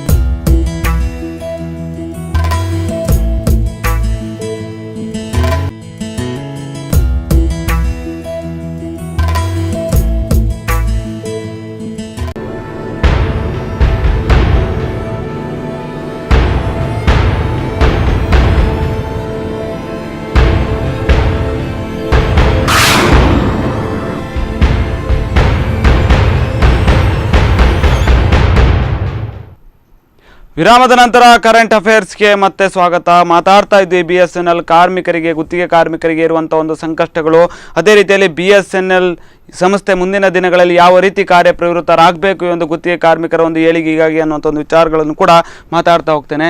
ಈಗಾಗಲೇ ಬಾಲಕೃಷ್ಣ ಶೆಟ್ಟರೆ, ವಿಷಯ ಏನು ಅಂತಂದರೆ BSNL ಸಂಸ್ಥೆ ಏನಿದೆ ಅದು ಲಾಸಲ್ಲಿದೆ, ಅದನ್ನು ಮುಚ್ಚಬೇಕಾದಂಥ ಒಂದು ಹುನ್ನಾರಗಳು ಕೂಡ ನಡೀತಾ ಇದೆ ಅನ್ನುವಂಥ ಒಂದು ಮಾತುಗಳು ಕೂಡ ಇದೆ. ಯಾಕೆಂತಂದರೆ ಪ್ರೈವೇಟ್ ಕಂಪನಿಯವರಿಗೆ ಸರಿಯಾದ ರೀತಿಯಲ್ಲಿ ಇವರು ಪಾರ್ಟಿಸಿಪೇಟ್ ಮಾಡ್ತಾ ಇಲ್ಲ, ಅವರ ಒಂದು ವಿರುದ್ಧವಾಗಿ ಅಂತಂದರೆ ಅವರಿಗೆ ಸರಿಸಾಟಿಯಾಗಿ ಕೆಲಸಗಳನ್ನು ಮಾಡಲಿಕ್ಕೆ ಆಗ್ತಾ ಇಲ್ಲ BSNLಗೆ ಅನ್ನುವಂಥ ಒಂದು ವಿಚಾರಗಳು ಇದೆ. ಈ ಕುರಿತಾಗಿ ಏನು ಹೇಳ್ತೀವಿ? ಇದು ಸಾರ್ವಜನಿಕ ಉದ್ದಿಮೆಗಳ ಬಗ್ಗೆ, ಸಾಮಾನ್ಯವಾಗಿ ಎಲ್ಲಾ ಉದ್ದಿಮೆಗಳ ಬಗ್ಗೆನೂ ಕೂಡ ಸತತವಾಗಿ ಅಪಪ್ರಚಾರಗಳನ್ನ ಮಾಡುವಂತ ಕೆಲಸ ಬಾರಿ ಹಿಂದಿನಿಂದ ಆಗ್ತಾ ಇದೆ. ಅದು ಇತ್ತೀಚೆಗಂತೂ ಬಾರಿ ದೊಡ್ಡ ರೀತಿಯಲ್ಲಿ ಆಗ್ತಾ ಇದೆ. ಉದಾಹರಣೆಗೆ ಈಗ ರಫೇಲ್ ಹಗರಣ ಬಗ್ಗೆನೇ ಗೊತ್ತಾಯ್ತಲ್ಲ, HAL ಕಂಪನಿಗೆ ಸಿಗಬೇಕಾಗಿದ್ದಂಥ ಕಾಂಟ್ರಾಕ್ಟ್ ಅನ್ನ ಅದು ಬೇಕು ಅಂತೇಳಿ ತಪ್ಪಿಸಿ ಖಾಸಗಿ ಅವರಿಗೆ ಕೊಟ್ಟಿದ್ದು ಅದೊಂದು ಇದೆ. ಅದರ ಬಗ್ಗೆ ನಾ ಹೆಚ್ಚು ಮಾತಾಡ್ಲಿಕ್ಕೆ ಹೋಗಲ್ಲ. ಒಂದು ಕರೆ ಇದೆ ಸರ್, ಒಂದು ಕರೆ ಇದೆ. ಹಲೋ ಹಲೋ ಸರ್ ನಮಸ್ತೆ. ನಮಸ್ಕಾರ ಸರ್, ಎಲ್ಲಿಂದ ಕರೆ ಮಾಡ್ತಾ ಇದ್ದೀರಿ? ನಿಮ್ಮ ಹೆಸರು? ನಾವು ಹೊಸನಾರದಿಂದ ಹೊಸನಾರದಿಂದ ಮಾಡ್ತಾ ಇದ್ದೀನಿ. ಇದು BSNL ಗುತ್ತಿಗೆ ಕಾರ್ಮಿಕರ ವಿಚಾರವಾಗಿ ಮಾತಾಡ್ತಾ ಇದ್ದೀವಿ. ಅವರಿಗೆ ಸಾಕಷ್ಟು ಸಮಸ್ಯೆಗಳಾಗ್ತಾ ಇದೆ. 5 ತಿಂಗಳಿಂದ ಸಂಬಳವನ್ನು ಕೂಡ ಕೊಡ್ತಾ ಇಲ್ಲ ಅನ್ನುವಂಥ ಒಂದು ವಿಚಾರವಾಗಿ ಮಾತಾಡ್ತಾ ಇದ್ವಿ. ಹೇಳಿ ಸರ್, ನಿಮ್ಮ ಒಂದು ಪ್ರತಿಕ್ರಿಯೆ ಏನು? ಸರ್, ಈಗ 5 ತಿಂಗಳಾಗಿ 6ನೇ ತಿಂಗಳು ಫಿನಿಶ್ ಆಯ್ತು. ಮತ್ತೆ ನಮ್ಗೆ ಈಗ ಸಂಬಳನೂ ಇಲ್ಲ, ಏನು ಇಲ್ಲ. ಕೇಳಿದ್ರೆ ಆಗತ್ತೆ, ಬಿಲ್ ಆಗತ್ತೆ, ನಮಗ್ ಕೊಡ್ತೀವಿ, ನಿಮಗ್ ಕೊಡ್ತೀವಿ, ಬಿಲ್ ಆಗತ್ತೆ, ಫಂಡ್ ಬರತ್ತೆ, ನಾವು ನಿಮ್ಗೆ ಕೊಡ್ತೀವಿ ಅಂತ ಹೇಳಿ 6 ತಿಂಗಳನ್ನ ಪಾಸ್ ಮಾಡಿದ್ದಾರೆ. ಈಗ ಈಗ ಸಮಸ್ಯೆ ಅಂದ್ರೆ ಈಗ ಅದನ್ನೇ ನಂಬ್ಕೊಂಡಿದ್ದು ಈಗ 6 ತಿಂಗಳಿಂದ ಜೀವನ ಮಾಡುದಂದ್ರೆ ಭಾರಿ ಕಷ್ಟ ಇದೆ. ಖಂಡಿತ. ಯಾರ ಹತ್ರ ಆದ್ರೂ ನಾವು ಹಣವನ್ನು ತಕೊಂಡು ನಾವು ಈ ತಿಂಗಳು ಕೊಡ್ತೇವಂತ ಹೇಳಿದ್ರೆ ಸಮಸ್ಯೆಗಳು ಅವ್ರೀಗ ನಮ್ಮನ್ನ ಕೇಳಿದಾಗ ನಾವು ಇದನ್ನೇ ಹೇಳ್ತಾ ಬಂದಾಗ ನಾವು ಏನೋ ಒಂದು ಸ್ವಲ್ಪ ಸ್ವಲ್ಪ ಮರ್ಯಾದೆನ ಇಟ್ಕೊಂಡಿದ್ದು ನಾವು ಕಳ್ಕೊಳ್ಳೋ ಪರಿಸ್ಥಿತಿ ಬಂದಿದೆ. ಖಂಡಿತ ಖಂಡಿತ. ಸ್ವಾಭಿಮಾನ ಏನೋ ಒಂದು ರೇಷನ್ ಇರ್ಲಿ, ಮನೆಗೆ ಮಕ್ಕಳು ವಿದ್ಯಾಭ್ಯಾಸಕ್ಕೆ ಹಣ ಒದಗಿಸೋದಾಗಿರ್ಲಿ, ಇನ್ನೊಂದಾಗಿರ್ಲಿ, ಯಾವ್ದೋ ಒಂದು ಇದಕ್ಕೆ ನಾವು ಬೇರೆ ಪಾರ್ಟಿಗಳ ಹತ್ರ ತಗೊಂಡಾಗ ಅವರು ನಮ್ಮನ್ನ ವಾಪಸ್ ಕೇಳಿದಾಗ ನಮ್ಗೆ ಕೊಡುಕಿಲ್ಲ, ಇಲ್ಲ ರೀ ಮುಂದಿನ ತಿಂಗಳಾಗತ್ತೆ, ನೆಕ್ಸ್ಟ್ ಆಗತ್ತೆ, ಇಂಥ ತಾರೀಕಿಗೆ ಆಗತ್ತೆ, ಇಂಥ ಡೇಟಿಗೆ ಆಗತ್ತೆ ಅಂತ ಹೇಳ್ಬೇಕಾದ್ರೆ ಅವರು ನಮ್ಗೆ ಏನು ರೆಸ್ಪಾನ್ಸ್ ಮಾಡ್ಬೋದು? ಅವಾಗ ನಮ್ಮನ್ನ ಮಾನ ಮರ್ಯಾದೆ ಏನು ಇಲ್ಲದಂಗೆ ತೆಗಿತಾರೆ ಅಲ್ವಾ? ಹೌದೌದು, ಖಂಡಿತ ಖಂಡಿತ ಖಂಡಿತ. ಅಲ್ಲ, ನಮ್ಮ ಸಮಸ್ಯೆಗಳನ್ನ ಅರ್ಥ ಆಗುದು ಯಾರಿಗ ನಾವು ಇದನ್ನ ತಿಳಿಸ್ಬೇಕು, ಯಾರಿಂದ ಇದಾಗಬೇಕು ಅನ್ನೋದೇ ನಮ್ಗೆ ಗೊತ್ತಿಲ್ಲ. ಅದೇ ಸಾಕಷ್ಟು ಬಾರಿ ಪ್ರತಿಭಟನೆಗಳನ್ನ ಕೂಡ ಮಾಡಿದ್ರು ಸರಿಯಾದ ರೀತಿಯಲ್ಲಿ ಸ್ಪಂದನೆಗಳು ದೊರಕ್ತಾ ಇಲ್ಲ ಅಂದ್ರೆ ನಾವು ಮಾಡ್ಲಿಕ್ಕೆ ಸಾಕಷ್ಟು ಹೋರಾಟಗಳನ್ನ ಮಾಡಿದ್ವಿ. ನಾವು ಹೋರಾಟ ಮಾಡಿದಾಗ ನಮ್ಮ ಸಂಬಳ ಕಡಿತ ಆಯ್ತಾ ಬಿಟ್ರೆ ನಿಮ್ಗೆ ನೀವು ಇಂತಿಷ್ಟು ಸ್ಟ್ರೈಕ್ ಮಾಡಿದ್ದೀರಿ, ನಿಮ್ಮ ಸಂಬಳ ಕಡಿತ ಅಂತ ಹೇಳಿ ನಮ್ದು ಕಡಿತದ ಅಟೆಂಡೆನ್ಸ್ ಎಲ್ಲ ಕೊಟ್ಟು ನಮ್ಗ ಅದು ಕಡಿತದಲ್ಲಿ ಇದೆ ಈಗ. ಈಗ ನಾವು ಸ್ಟ್ರೈಕ್ ಮಾಡಿದ್ರು ಸಂಬಳ ಕಳ್ಕೊಬೇಕು, ಹೋರಾಟ ಮಾಡುವಾಗೆ ಇಲ್ಲದ ಪರಿಸ್ಥಿತಿನೂ ಮಾಡಿದ್ದಾರೆ. ಹೇಳಿದ್ರೆ ಮೇಲಧಿಕಾರಿಗಳು ನಿಮ್ಗೆ ಆಗತ್ತೆ, ನೆಕ್ಸ್ಟ್ ಬಿಲ್ ಬರುತ್ತೆ, ಆ ಫಂಡ್ ಬರುತ್ತೆ, ಈ ಫಂಡ್ ಬರುತ್ತೆ, ನಿಮಗ್ ಕೊಡ್ತಾರೆ, ನೀವ್ ಯಾಕೆ ತಲೆಬಿಸಿ ಮಾಡ್ಕೊಳ್ಳೋದು? ಡ್ಯೂಟಿ ಮಾಡಿ ನೀವು ಸ್ಟ್ರೈಕ್ ಮಾಡ್ಬೇಡಿ, ಡ್ಯೂಟಿ ಮಾಡಿ. ಎಲ್ಲಿಂದ ಮಾಡು? ನಾವು ಈಗ ಇಲ್ಲಿ ನಮ್ಮ ಸಂಸಾರವನ್ನ ಬೀದಿ ತೊಳ್ಕೊಂಡು ನಾವು ಈಗ ಡ್ಯೂಟಿ ಮಾಡ್ತಾ ಇದ್ದೇವೆ. ಈಗ ಪ್ರತಿ ದಿವಸನೂ ಡ್ಯೂಟಿ ಮಾಡ್ಲೇಬೇಕು, ಅನಿವಾರ್ಯ. ಈಗ ಮುಂದೇನೋ ಒಂದು ಸಿಗತ್ತೆ ಬರುತ್ತೆ ಅನ್ನೋ ಒಂದು ಆಶಾ ಭಾವನೆಯಿಂದ ನಾವು ಮಾಡ್ತಾ ಇದ್ದೇವೆ. ಖಂಡಿತ. ಈ ಕುರಿತಾಗಿ ಹೇಳಿ ಸರ್, ಹೇಳಿ. ಆದ್ರ ಈಗ ಇದೇನಂದ್ರೆ ಈಗ ನಾವು ಹೆಚ್ಚು ಕಡಿಮೆ ಆದ್ರೆ ಇಡೀ ಸಂಸಾರ ಏನಾಗ್ಬೋದು ಅನ್ನೋದ್ರ ಬಗ್ಗೆ ಯೋಚನೆ ಮಾಡ್ಬೇಕು. ಇದಕ್ಕೆ ಯಾರಿಗೆ ನಾವು ಇದನ್ನ ಮೇಲ್ಮನವಿ ಕೊಡ್ಬೇಕು ಅನ್ನೋದೇ ನಮ್ಗೆ ಗೊತ್ತಾಗಲ್ಲ. ಆ ತರ ಪರಿಸ್ಥಿತಿಗಳು ಬಂದೆ. ಯಾರು ರಾಜಕೀಯದವರು, ಸರ್ಕಾರದವರು, ಸ್ಟೇಟ್ ಗವರ್ಮೆಂಟ್ನವರು, ಕೇಂದ್ರ ಸರ್ಕಾರದವರು ಇದಕ್ಕೆ ಜವಾಬ್ದಾರಿ ಅನ್ನೋದೇ ನಮ್ಗೆ ಸಮಸ್ಯೆ ಆಗ್ಬಿಟ್ಟಿದೆ. ಯಾಕಂದ್ರೆ MP ಗಳಿಗೂ ಮನವಿ ಕೊಟ್ಟಿದ್ದಾರೆ, ಅವರು ಕೇಂದ್ರ ಸರ್ಕಾರ ಮತ್ತೆ ಬೇರೆ ಏನಾದ್ರು ಕೇಳಿದ್ರೆ ಇಲ್ಲ BSNL ಹೋಗತ್ತೆ, BSNL ಮುಚ್ತಾರೆ, ಅದಕ್ಕಾಗಿ ಈ ರೀತಿ ಆಗ್ತಾ ಇದೆ. ಏನೇನೋ ಸಮಸ್ಯೆಗಳು ಬರ್ತವೆ, ನಮ್ಗೆ ಯಾವ್ದು ಅರ್ಥ ಆಗ್ತಾ ಇಲ್ಲ ಇದ್ರಲ್ಲಿ. ನಮ್ಗೆ ಸಂಸಾರದ ಜಂಜಡದೊಳಗೆ ನಮ್ಗೆ ಯಾವ್ದು ಸಮಸ್ಯೆಗಳು ನಾವ್ ಏನ್ ಮಾಡ್ಬೇಕನ್ನೋದು ನಮ್ಗೆ ಗೊತ್ತಾಗ್ತಾ ಇಲ್ಲ. ಈ ಕುರಿತಾಗಿ ನಾನು ಮಾತಾಡ್ತಾ ಹೋಗ್ತೇನೆ ಸರ್. ಧನ್ಯವಾದಗಳು ಸರ್. ಬಾರಿ ಅವರ ಆತಂಕವನ್ನ ಇಲ್ಲಿ ವ್ಯಕ್ತಪಡಿಸಿದ್ದಾರೆ, ಏನ್ ಮಾಡ್ಬೇಕು ಅನ್ನೋದು ಗೊತ್ತಾಗ್ತಾ ಇಲ್ಲ ಅಂತ. ಅದೇ ವಿಚಾರವಾಗಿ ಹೇಳಿದ್ರು. ಯಾಕೆಂತಂದ್ರೆ MP ಅವರಿಗೆ ನಾವು ಮನವಿ ಕೊಟ್ಟಿದ್ದೇವೆ, ಅಧಿಕಾರಿಗಳಿಗೆ ಕೊಟ್ಟಿದ್ದೀವಿ, ಬೇರೆ ಬೇರೆ ಶಾಸಕರು, ಸಚಿವರು ಎಲ್ಲರಿಗೂ ಕೂಡ ಕೊಟ್ಟಿದ್ದೇವೆ. ಅವರಿಗೆ ರಾಜ್ಯ ಸರ್ಕಾರ ಕೊಡ್ಬೇಕಾ, ಕೇಂದ್ರ ಸರ್ಕಾರ ಕೊಡ್ಬೇಕಾ, ಪಾಪ ಅವ್ರಿಗೆ ಗೊತ್ತಿಲ್ಲ. ಆದರೆ BSNL ಇರುವುದು ಕೇಂದ್ರ ಸರ್ಕಾರದ ಅಡಿಯಲ್ಲಿ, ಅದರಿಂದ ಇದಕ್ಕೆ ಕೊಡಬೇಕಾಗಿರೋದು ಕೇಂದ್ರ ಸರ್ಕಾರ. ಅದರ ಬಗ್ಗೆ ಯಾವುದೇ ಡಿಸ್ಪ್ಯೂಟ್ ಇಲ್ಲ. ಇದು ಅದೇ ಒಂದು ಹಂತದಲ್ಲಿ ಹೇಳ್ತಾರೆ ಈ ಕಂಪನಿಯನ್ನ ಮುಚ್ತಾರೆ, BSNL ಮುಚ್ತಾರೆ ಅನ್ನುವಂತ ಒಂದು ಅದು ಬಾರಿ ಇಂಪಾರ್ಟೆಂಟ್ ಪಾಯಿಂಟ್. ಹಾಗಾದ್ರೆ ಇಲ್ಲಿನ ನೌಕರರು ಏನ್ ಮಾಡ್ಬೇಕು ಅನ್ನುವಂತ ಒಂದು ವಿಚಾರ. ಒಂದು ಕರೆ. ಹಲೋ ಹಲೋ ಹಲೋ, ಎಲ್ಲಿಂದ ಕರೆ ಮಾಡ್ತಾ ಇದ್ದೀರಿ ಸರ್? ನಿಮ್ಮ ಹೆಸರು? ಮಂಗಳೂರು ದಿನಕರ್ ಅಂತ. ಎಸ್, ಹೇಳಿ ಸರ್. ನಾವು ಗುತ್ತಿಗೆ ಕುತ್ತು ಅನ್ನುವಂತ ಒಂದು ವಿಚಾರಗಳು ನಿಮ್ಗೆ ಗೊತ್ತಿರಬಹುದು, BSNL ಗುತ್ತಿಗೆ ಕಾರ್ಮಿಕರ ವಿಚಾರ. ಹೇಳಿ ಸರ್, ಹೇಳಿ. ಈಗ ನೋಡಿ, ಕಾರ್ಮಿಕ ಇಲಾಖೆ ಸರ್, ಇದು ಮುನ್ಸಿಪಾಲಿಟಿಲೆಲ್ಲ ಬಿಲ್ಡಿಂಗ್ ಲೈಸೆನ್ಸ್ ಕೊಡುವಾಗ ಹೇಳಿ ಸರ್. ಬಿಲ್ಡಿಂಗ್ ಲೈಸೆನ್ಸ್ ಕೊಡುವಾಗ ಈ ಮುನ್ಸಿಪಾಲಿಟಿಯಲ್ಲಿ ಕಾರ್ಮಿಕ ನಿಧಿಯಿಂದ ಕಲೆಕ್ಟ್ ಮಾಡ್ತಾರೆ 1%. ಆ ದುಡ್ಡೆಲ್ಲ ಕಾರ್ಮಿಕ ಇಲಾಖೆ ಹೋಗ್ತದೆ. ಆ ದುಡ್ಡನ್ನು ಏನು ಯೂಸ್ ಮಾಡ್ತಾ ಇಲ್ಲ ಅವ್ರು. ಎಷ್ಟೋ ಕೋಟಿ ಗಟ್ಟಲೆ ಉಂಟಲ್ಲ ಅವರ ಕಾರ್ಮಿಕ ಇಲಾಖೆಯಲ್ಲಿ. ಒಂದು ಅದು.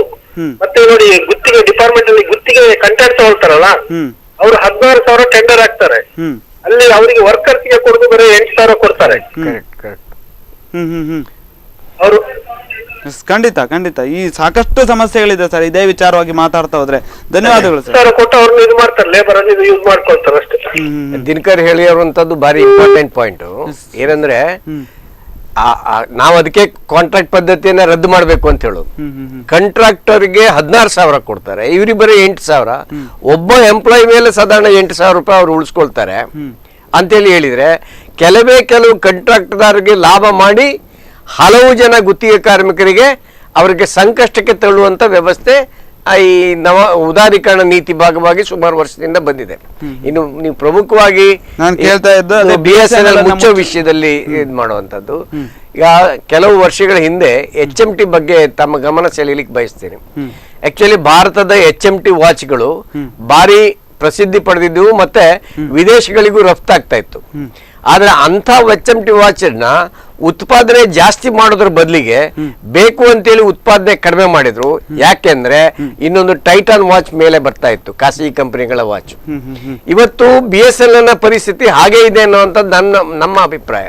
ಯಾಕಂದ್ರೆ ಒಂದು ಕಡೆಯಲ್ಲಿ ವೊಡಾಫೋನ್, ಏರ್ಟೆಲ್, ಜಿಯೋ, ಅದರಲ್ಲೂ ವಿಶೇಷವಾಗಿ ಜಿಯೋದವರು ಇಂಟ್ರೊಡ್ಯೂಸ್ ಮಾಡಿದ ನಂತರ ಇಲ್ಲಿ BSNL ಮೇಲೆ ದೊಡ್ಡ ರೀತಿಯ ದಾಳಿ ಆರಂಭ ಆಗಿದೆ ಅಂತ ಹೇಳುವಂಥದ್ದು ಕಾಣ್ತಿದೀವಿ. ಈ ಗುತ್ತಿಗೆ ಕಾರ್ಮಿಕರಿಗೆ ಈ ಸ್ಯಾಲರಿ ಕೊಡದೇ ಇರೋದಂತೂ ಕೂಡ ಅದೇ ಒಂದು ಕುತಂತ್ರದ ಭಾಗ ಅಂತೇಳಿ ನಮ್ಮ ಅನಿಸಿಕೆ. ಯಾಕಂದ್ರೆ ಹಂತ ಹಂತವಾಗಿ ಸ್ಟಾಫ್ ಅನ್ನ ಕಡಿಮೆ ಮಾಡೋದು.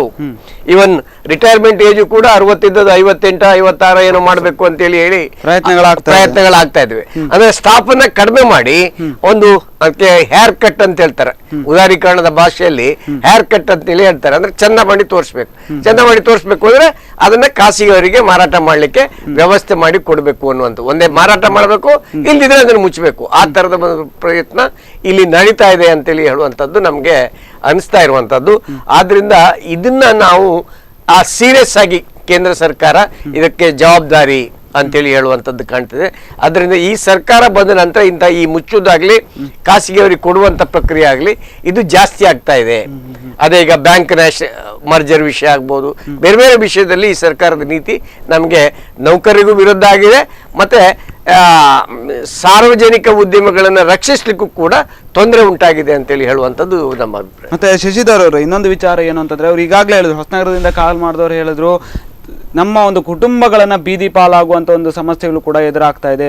ಮನೆಯಲ್ಲಿ ಮಕ್ಕಳಿಗೆ ವಿದ್ಯಾಭ್ಯಾಸದ ಖರ್ಚಿಂದ ಹಿಡಿದು ಮನೆಗೆ ಬೇಕಾದಂತ ಒಂದು ಸಾಮಗ್ರಿಗಳನ್ನ ತರುವಂತ ಕೂಡ ನಮಗೆ ದುಡ್ಡಿಲ್ಲ. ಅಂದ್ರೆ ಸಮಾಜದಲ್ಲಿ ಮಾನ ಮರ್ಯಾದೆಯನ್ನ ಕಳೆದುಕೊಳ್ಳುವಂತ ಒಂದು ಪರಿಸ್ಥಿತಿ ಕೂಡ ನಿರ್ಮಾಣ ಆಗಿದೆ. ಎಷ್ಟೋ ಜನರ ಹತ್ರ ಸಾಲ ಮಾಡುವಂತ ಒಂದು ಪರಿಸ್ಥಿತಿ ನಿರ್ಮಾಣ ಆಗಿದೆ ಅನ್ನುವಂತ ಒಂದು ಮಾತುಗಳನ್ನು ಹೇಳಿದ್ರು. ಅದೇ ರೀತಿಯಲ್ಲಿ ಹೇಳಿದ್ರು, ಮನವಿಗಳನ್ನ ಯಾರಿಗೆ ಸಲ್ಲಿಸಬೇಕು ಅಂತ ಗೊತ್ತಾಗ್ತಾ ಇಲ್ಲ, ಸಲ್ಲಿಸಿದ್ರು ಕೂಡ ಸರಿಯಾದ ರೀತಿಯಲ್ಲಿ ಪ್ರತಿಕ್ರಿಯೆಗಳು ಬರ್ತಾ ಇಲ್ಲ ಅನ್ನುವಂತ ಒಂದು ಮಾತುಗಳನ್ನು ಕೂಡ ಹೇಳಿದ್ರು. ಹಾಗಾದ್ರೆ ಈ ಒಂದು ಸಂಬಂಧಪಟ್ಟಂತ ಅಧಿಕಾರಿಗಳು ಯಾಕೆ ಎಚ್ಚೆತ್ಕೊಳ್ತಾ ಇಲ್ಲ? ಇಂಥ ಒಂದು ಗುತ್ತಿಗೆ ಕಾರ್ಮಿಕರಿಗೂ ಒಂದು ಜೀವನ ಇದೆ, ಅವರಿಗೂ ಒಂದು ಬದುಕಿದೆ ಅಂತಕ್ಕಂಥದ್ದು ಯಾಕೆ ಅವರಿಗೆ ಅರ್ಥ ಆಗ್ತಾ ಇಲ್ಲ ಅಂತ. ನಾವು ಮನವಿಯನ್ನು ಸ್ಟೇಟ್ ಗೌರ್ಮೆಂಟ್ಗೆ ಕೊಡ್ಲಿಕ್ಕೆ ಆಗುದಿಲ್ಲ. ರಾಜ್ಯ ಸರ್ಕಾರಕ್ಕೆ ಈ ಮನವಿ ಕೊಟ್ರೆ ಪ್ರಯೋಜನ ಇರಲ್ಲ. ಇದು ಮನವಿ ಕೊಡ್ಬೇಕಾಗಿದ್ರೆ ನಮ್ಮ ಜಿಲ್ಲೆಯ ಒಬ್ಬ ಹೆಡ್ ಇರ್ತಾರೆ, ಅವ್ರಿಗೆ ಕೊಡ್ಬೇಕು. ಅವ್ರ ಮುಖಾಂತರ ನಮ್ಮ ಸ್ಟೇಟಿನ head CGM, chief general manager ಇದ್ದಾರೆ, ಅವರಿಗೆ ಕೊಡ್ಬೇಕು. ಆಮೇಲೆ ಅಲ್ಲಿಂದ ನಮ್ಮ ಯೂನಿಯನ್ಸ್ಗಳು ಏನ್ ಮಾಡಿದ್ವು ಅಂತ ಹೇಳಿದ್ರೆ, BSNL ಎಂಪ್ಲಾಯೀಸ್ ಯೂನಿಯನ್ ಪ್ಲಸ್ ಈ ಕಾಂಟ್ರಾಕ್ಟ್ ವರ್ಕರ್ಸ್ ಯೂನಿಯನ್ಸ್ ಒಟ್ಟಿಗೆ ಸೇರಿ ಎಲ್ಲ MP ಗಳ ಮನೆಯ ಮುಂದೆ ಒಂದು ಪ್ರತಿಭಟನೆ ಮಾಡಿ ಅವರಿಗೆ ಮನವಿ ಅರ್ಪಿಸಿ ಅಂತ ಎಲ್ಲ MP ಗಳಿಗೂ ಕೊಟ್ಟಿದ್ದೇವೆ ನಾವು. ಅವರು ಕೊಟ್ಟಾಗ ನಾವು ಅದನ್ನ ನಿಮ್ಮ ಕಮ್ಯುನಿಕೇಶನ್ ಮಿನಿಸ್ಟ್ರಿಗೆ ಕೊಡ್ತೇವೆ ಅನ್ನುವಂತ ಭರವಸೆಯನ್ನು ಕೊಟ್ಟಿದ್ದಾರೆ. ಒಂದ್ಸರ್ತಿ ಇದರಲ್ಲಿ TVಯಲ್ಲಿ ಕೂಡ ಬಂತು, ಕಮ್ಯುನಿಕೇಶನ್ ಮಿನಿಸ್ಟ್ರಿಗೆ ನಾವು ಅವರ ಮನವಿಯನ್ನು ಕೊಡುವಂತದ್ದು ಕೂಡ. ಆದ್ರೆ ಅದರಲ್ಲಿ ಏನು ಕೂಡ ಇದುವರೆಗೆ ಪರಿಣಾಮ ನಮಗೆ ಬೀರ್ಲಿಲ್ಲ. ಈ ಹಣಕಾಸಿನ ಬಿಡುಗಡೆ ಬಗ್ಗೆ ಏನು ಪರಿಣಾಮ ನಮ್ಗೆ ಇನ್ನು ಇದುವರೆಗೆ ಬೀಳಲಿಲ್ಲ. ಮತ್ತೆ ಇನ್ನೂ ಒಂದು ಅವರ ಒಂದು ಉದ್ದೇಶ ಏನಂತ ಹೇಳಿದ್ರೆ, ಇವಾಗಲೇ ನಮ್ಮಲ್ಲಿ ನಿವೃತ್ತಿ ಆಗಿ ಟೋಟಲ್ ಇಡೀ BSNL ನಲ್ಲಿ 1.74 ಲಕ್ಷ ಇದ್ದಾರೆ. 1,74,000 ಜನ ಎಂಪ್ಲಾಯೀಸ್ ನಾವಿದ್ದೇವೆ. ಆಯ್ತಾ? ಅವ್ರು ಹೇಳುವುದೇನಂದ್ರೆ 35,000 ಜನಗಳನ್ನ ನಾವು ಇದರಿಂದ ತೆಗಿಬೇಕು ಅನ್ನುವಂಥದ್ದು. ಆದ್ರೆ ಎಂಪ್ಲಾಯೀಸ್ ಯೂನಿಯನ್ ಏನ್ ಹೇಳ್ತದೆ, 35,000 ಜನರನ್ನು ತೆಗೆಯುವುದು ಬೇಡ. ನೀವು ನಮ್ಮಲ್ಲಿ ಇಡೀ ದೇಶದಾದ್ಯಂತ ನೋಡಿದ್ರೆ ಪ್ರತಿ ತಿಂಗಳಿನಲ್ಲಿ 10,000 to 15,000 ಜನ ರಿಟೈರ್ಡ್ ಆಗ್ತಾರೆ. ಅದನ್ನ ನೀವು ಅಡ್ಜಸ್ಟ್ ಮಾಡ್ಕೊಳ್ಳಿ. ಇನ್ನು ಅದನ್ನು ತೆಗಿಲಿಕ್ಕೋಸ್ಕರ ನೀವು ಏಜ್ ಅನ್ನು ಕಡಿಮೆ ಮಾಡೋದಾಗ್ಲಿ, ರಿಟೈರ್ಮೆಂಟ್ ಏಜ್ ಅನ್ನು ಕಡಿಮೆ ಮಾಡೋದಾಗ್ಲಿ, ಅಥವಾ ನೀವು VRS ಅನ್ನು ಕೊಡೋದಾಗ್ಲಿ ಏನು ಕೂಡ ಮಾಡುವಂತ ಅವಶ್ಯಕತೆ ಇಲ್ಲ ಅಂತ. VRS ಅನ್ನು ಕೊಟ್ಟರು ಕೂಡ ಇದನ್ನ ಸಿಕ್ ಮೇಕಿಂಗ್ ಕಂಪನಿ ಅಂತ ಮಾಡಿದ್ರಿಂದ VRS ಪ್ಯಾಕೇಜ್ ಏನು ಯಾರಿಗೂ ಹೆಚ್ಚು ಸಿಕ್ಕುವುದಿಲ್ಲ. ಏನೋ ಹೇಳ್ಬೋದು, ಅಯ್ಯೋ ಇಷ್ಟು ಕೊಡ್ತೀವಿ, ಆ ಪ್ಯಾಕೇಜ್ ಈ ಪ್ಯಾಕೇಜ್ ಅಂತ.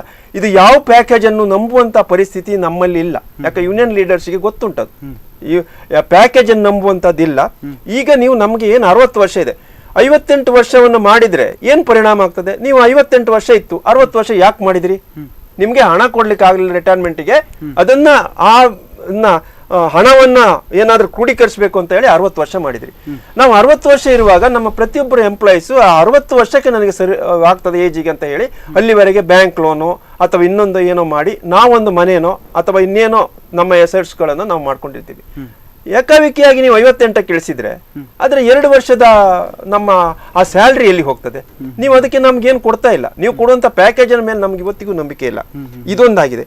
ಮತ್ತೆ BSNL ಲಾಸ್ ಆಗ್ತದೆ ಅನ್ನುವಂಥ ವಿಚಾರಕ್ಕೆ ನೀವು ಯಾವ ರೀತಿಯಿಂದ ಖಾಸಗಿ ಕಂಪನಿಗಳಿಗೆ 4G ಸ್ಪೆಕ್ಟ್ರಮ್ ಅನ್ನು ಕೊಟ್ಟರು ಅದೇ ರೀತಿಯಲ್ಲಿ BSNL ಕೊಡಿ. ಹೌದು, BSNL ಅಲ್ಲಿ 4G ಇಲ್ಲದೆ ಇರೋದಕ್ಕೆ ಸಾಕಷ್ಟು ಅದರಲ್ಲಿ ಕಸ್ಟಮರ್ಸ್ ಕಳ್ಕೊಳ್ತಾ ಇದ್ದಾರೆ. ಅದರಲ್ಲಿ ಒಂದು ಅಗ್ರಿಮೆಂಟ್ ಆಗಿದೆ. BSNL ಅಲ್ಲಿ ನಾವು ಪ್ರಪ್ರಥಮವಾಗಿ ಒಂದು 10 ಕೋಟಿ ರೂಪೀಸ್ ನಿಮ್ಗೆ ಕೊಡ್ತೀವಿ, 18 ಕೋಟಿ ಕೊಡಬೇಕು, 18,000 ಕೋಟಿ, 10,000 ಕೋಟಿ ಕೊಡ್ತೀವಿ, ಇನ್ನು 8,000 ಕೋಟಿಯನ್ನ ಇನ್ಸ್ಟಾಲ್ಮೆಂಟ್ ಪ್ರಕಾರ ನಾವು ಕೊಡ್ತೀವಿ ನಿಮ್ಗೆ ಅನ್ನುವಂತ ಒಂದು ರೀತಿಯ ಮಾತುಕತೆ ಕೂಡ ಆಗಿದೆ. ಅದನ್ನ CMD ಕೂಡ ಅವರಿಗೆ ಹೇಳಿದ್ದಾರೆ. ಆದ್ರೆ ಅದನ್ನ ಕೂಡ ಆಗುದಿಲ್ಲ. ಅದಕ್ಕೇನು ಯಾವುದೋ ಒಂದು ಖಾಸಗಿ ಕಂಪನಿ ಇದರ ಮೇಲೆ ಒತ್ತಡ ಹೇರಿ ಆಗಿದೆ ಅನ್ನುವಂಥದ್ದು. ಒಂದು ಕರೆ ಇದೆ. ಹಲೋ, ಎಲ್ಲಿಂದ ಕರೆ ಮಾಡ್ತಾ ಇದ್ದೀರಿ ಸರ್? ನಿಮ್ಮ ಹೆಸರು? ಸರ್ ನಾವು ಉಡುಪಿಯಿಂದ ಮಾತಾಡ್ತೀವಿ, ಗುತ್ತಿಗೆದಾರದವ್ರ ಬಗ್ಗೆ. ಹೇಳಿ ಸರ್, ಹೇಳಿ. ಉಡುಪಿಯಿಂದ ಇಷ್ಟೆಲ್ಲ ಇತ್ತಲ್ಲ ಸರ್ ಗುತ್ತಿಗೆಯಿಂದ, ಇವರನ್ನ ತೆಗೆದು ಬಿಸಾಕಿದಿರಲ್ಲ. ಈಗ ಈ CET ಏನು ಹೋರಾಟ ಮಾಡಿದ್ದಾರೆ, ಇವರಿತ್ತ 600 ರೂಪಾಯಿ ಕರೆಕ್ಟ್ ಮಾಡಿದಿರಲ್ಲ ವರ್ಷಕ್ಕೆ, ಆ ಹಣವನ್ನು ಏನ್ ಮಾಡಿದ್ದಾರೆ ಮೊನ್ನೆದಾಗಿ. ಈಗ ಇಷ್ಟೆಲ್ಲ ಜನ ಹೋದ್ರು, ಕೋರ್ಟ್ ಆರ್ಡರ್ ಬಂತು, ಇದು ಬಂತು, ಯಾವುದೂ CGM ಆಗ್ಲಿ GM ಆಗ್ಲಿ ಎಕ್ಸ್ಪೆಕ್ಟ್ ಮಾಡ್ಲಿಲ್ಲಲ್ಲ. ಈಗ ಏನು ಹೋರಾಟ? ಈ ಕುರಿತಾಗಿ ಕೂಡ ನಾನು ಮಾತಾಡ್ತೇನೆ ಸರ್. ಧನ್ಯವಾದಗಳು. ಈಗ ಈಗಾಗಲೇ ಅವ್ರು ಹೇಳಿದ್ರು ಏನ್ ಹೋರಾಟ ಇದು. ಈಗ 600 ರೂಪಾಯಿನ ಎಷ್ಟೋ ಮೆಂಬರ್ಶಿಪ್ ಮಾಡಿ ಯಾರು ಬಂಗ್ಲೆ ಕಟ್ಸ್ಕೊಳ್ಳಿಲ್ಲ, ಆಯ್ತಾ. ಇದೊಂದು ಕಾರ್ಮಿಕ ಸಂಘಟನೆಯಲ್ಲಿ ಮಾಡುವಂತ ಅಪಪ್ರಚಾರದ ಒಂದು ಭಾಗ. ಮತ್ತೆ ಇನ್ನೊಂದು, ಹಿಂದಿನ ಸಾರಿ ಒಬ್ರು ಹೇಳಿದ್ರು, ಅವರು ಈ ರೀತಿಯ ದುಡ್ಡನ್ನ ಇಟ್ಕೊಂಡು ಕಾರ್ಮಿಕ ಇಲಾಖೆಯಲ್ಲಿ ಸಾಕಷ್ಟು ಹಣಗಳಿದೆ, ಅದನ್ನ ಕಾರ್ಮಿಕರಿಗೆ ಇದು ತಿಳುವಳಿಕೆಯ ಕೊರತೆ. ಈಗ ಒಬ್ರು ಸೆಸ್ಸನ್ನ ಕಲೆಕ್ಟ್ ಮಾಡ್ತಾರೆ, ಮನೆ ಕಟ್ಟಿದ್ದಕ್ಕೆ, ಕಟ್ಟಡ ಕಟ್ಟಿದ್ದಕ್ಕೆ ಸೆಸ್ಸನ್ನ ಕಲೆಕ್ಟ್ ಮಾಡ್ತಾರೆ ಅಂತ. ಅದು 1996ನೇ ಇಸ್ವಿನಲ್ಲಿ ದೇವೇಗೌಡರು ಪ್ರಧಾನಮಂತ್ರಿ ಆಗಿದ್ದಾಗ ಎಡಪಕ್ಷಗಳ ಒತ್ತಾಯದ ಮೇರೆಗೆ ಕಟ್ಟಡ ಕಾರ್ಮಿಕರಿಗೆ ಒಂದು ಕಾನೂನನ್ನು ತಂದಿದ್ದಾರೆ. ಅದರಿಂದ ಕಟ್ಟಡ ಕಟ್ಟಿದಾಗ 1% ಸೆಸ್ಸು ಕಟ್ಟಡ ಕಾರ್ಮಿಕರ ಕಲ್ಯಾಣ ಮಂಡಳಿಗೆ ಹೋಗುತ್ತೆ. ಅದರಿಂದ ಹಣ, ಅದರಲ್ಲಿ ತುಂಬಾ ಹಣ ಇದೆ, 7,500 ಕೋಟಿ ರೂಪಾಯಿ ಹಣ ಕರ್ನಾಟಕ ರಾಜ್ಯದಲ್ಲಿ ಇದೆ. ಅದು ಕಟ್ಟಡ ಕಾರ್ಮಿಕರಿಗೆ ವಿವಿಧ ರೀತಿಯ ಸವಲತ್ತುಗಳ ರೂಪದಲ್ಲಿ ಹೋಗ್ತಾ ಇದೆ. ಅದ್ರ ಬಗ್ಗೆ ಬೇರೆ ಕಾರ್ಮಿಕರಿಗೆ ಅದರಿಂದ ಕೊಡ್ಲಿಕ್ಕೆ ಅವಕಾಶ ಇಲ್ಲ ಸದ್ಯಕ್ಕೆ, ಈ ಕಾನೂನಿನ ಪ್ರಕಾರ ಅವಕಾಶ ಇಲ್ಲ. ಅದು ಸಪರೇಟ್ ಇದು. ಅದು ಅದರಲ್ಲಿ ಏನಿದೆ, ಇವರು ಹೇಳ್ತಾ ಇರುವಂಥದ್ದು, ಈಗ ಫೋನ್ನಲ್ಲಿ ಮಾತಾಡಿದವರು ಹೇಳ್ತಾ ಇರೋದು ಕಾರ್ಮಿಕ ಸಂಘದವರು ಹಣ ಮಾಡ್ತಾ ಇದ್ದಾರೆ ಅನ್ನುವಂಥ ರೀತಿಯ ಅಪಪ್ರಚಾರ. ಅಲ್ಲ, ಯಾಕೆ ಅವರು ಹೀಗೆ ಹೇಳ್ತಾ ಇರ್ಬೋದು ಅಂತಂದ್ರೆ, ಪದೇ ಪದೇ ಇಷ್ಟೊಂದು ರೀತಿಯಲ್ಲಿ ಪ್ರತಿಭಟನೆಗಳಾಗ್ತದೆ, ನಾವು ಕಾರ್ಮಿಕರ ಪರ ಇದ್ದೇವೆ ಅನ್ನುವಂತ ರೀತಿಯಲ್ಲಿ ಕಾರ್ಮಿಕ ಸಂಘಟನೆ ಪ್ರತಿಭಟನೆ ಮಾಡ್ತಾ ಇದ್ರು ಕೂಡ ಯಾವುದೇ ರೀತಿಯಲ್ಲಿ ಫಲಶ್ರುತಿಗಳು ಸಿಗ್ತಾ ಇಲ್ಲ, ಪ್ರತಿಫಲಗಳು ಸಿಗ್ತಾ ಇಲ್ಲ. ಕಾರ್ಮಿಕ ಸಂಘಟನೆ ಹೇಳಿ. ಕಾರ್ಮಿಕ ಸಂಘಟನೆಗಳ ನಾಯಕರುಗಳನ್ನ ಪ್ರತಿನಿಧಿಗಳಾಗಿ ಆಯ್ಕೆ ಏನಾದರೂ ಆದ್ರೆ ಪರಿಹಾರ ಜಾಸ್ತಿ ಸಿಗ್ಲಿಕ್ಕೆ ಸಾಧ್ಯ ಇದೆ. ಇವತ್ತು ಕಾರ್ಮಿಕ ಸಂಘಟನೆಗಳ ಹೋರಾಟ ಮಾಡ್ತಾರೆ, ಹೋರಾಟ ಮಾಡಿದ್ರೆ ಅಧಿಕಾರ ಅವ್ರ ಕೈಯಲ್ಲಿ ಇರೋದಿಲ್ಲ.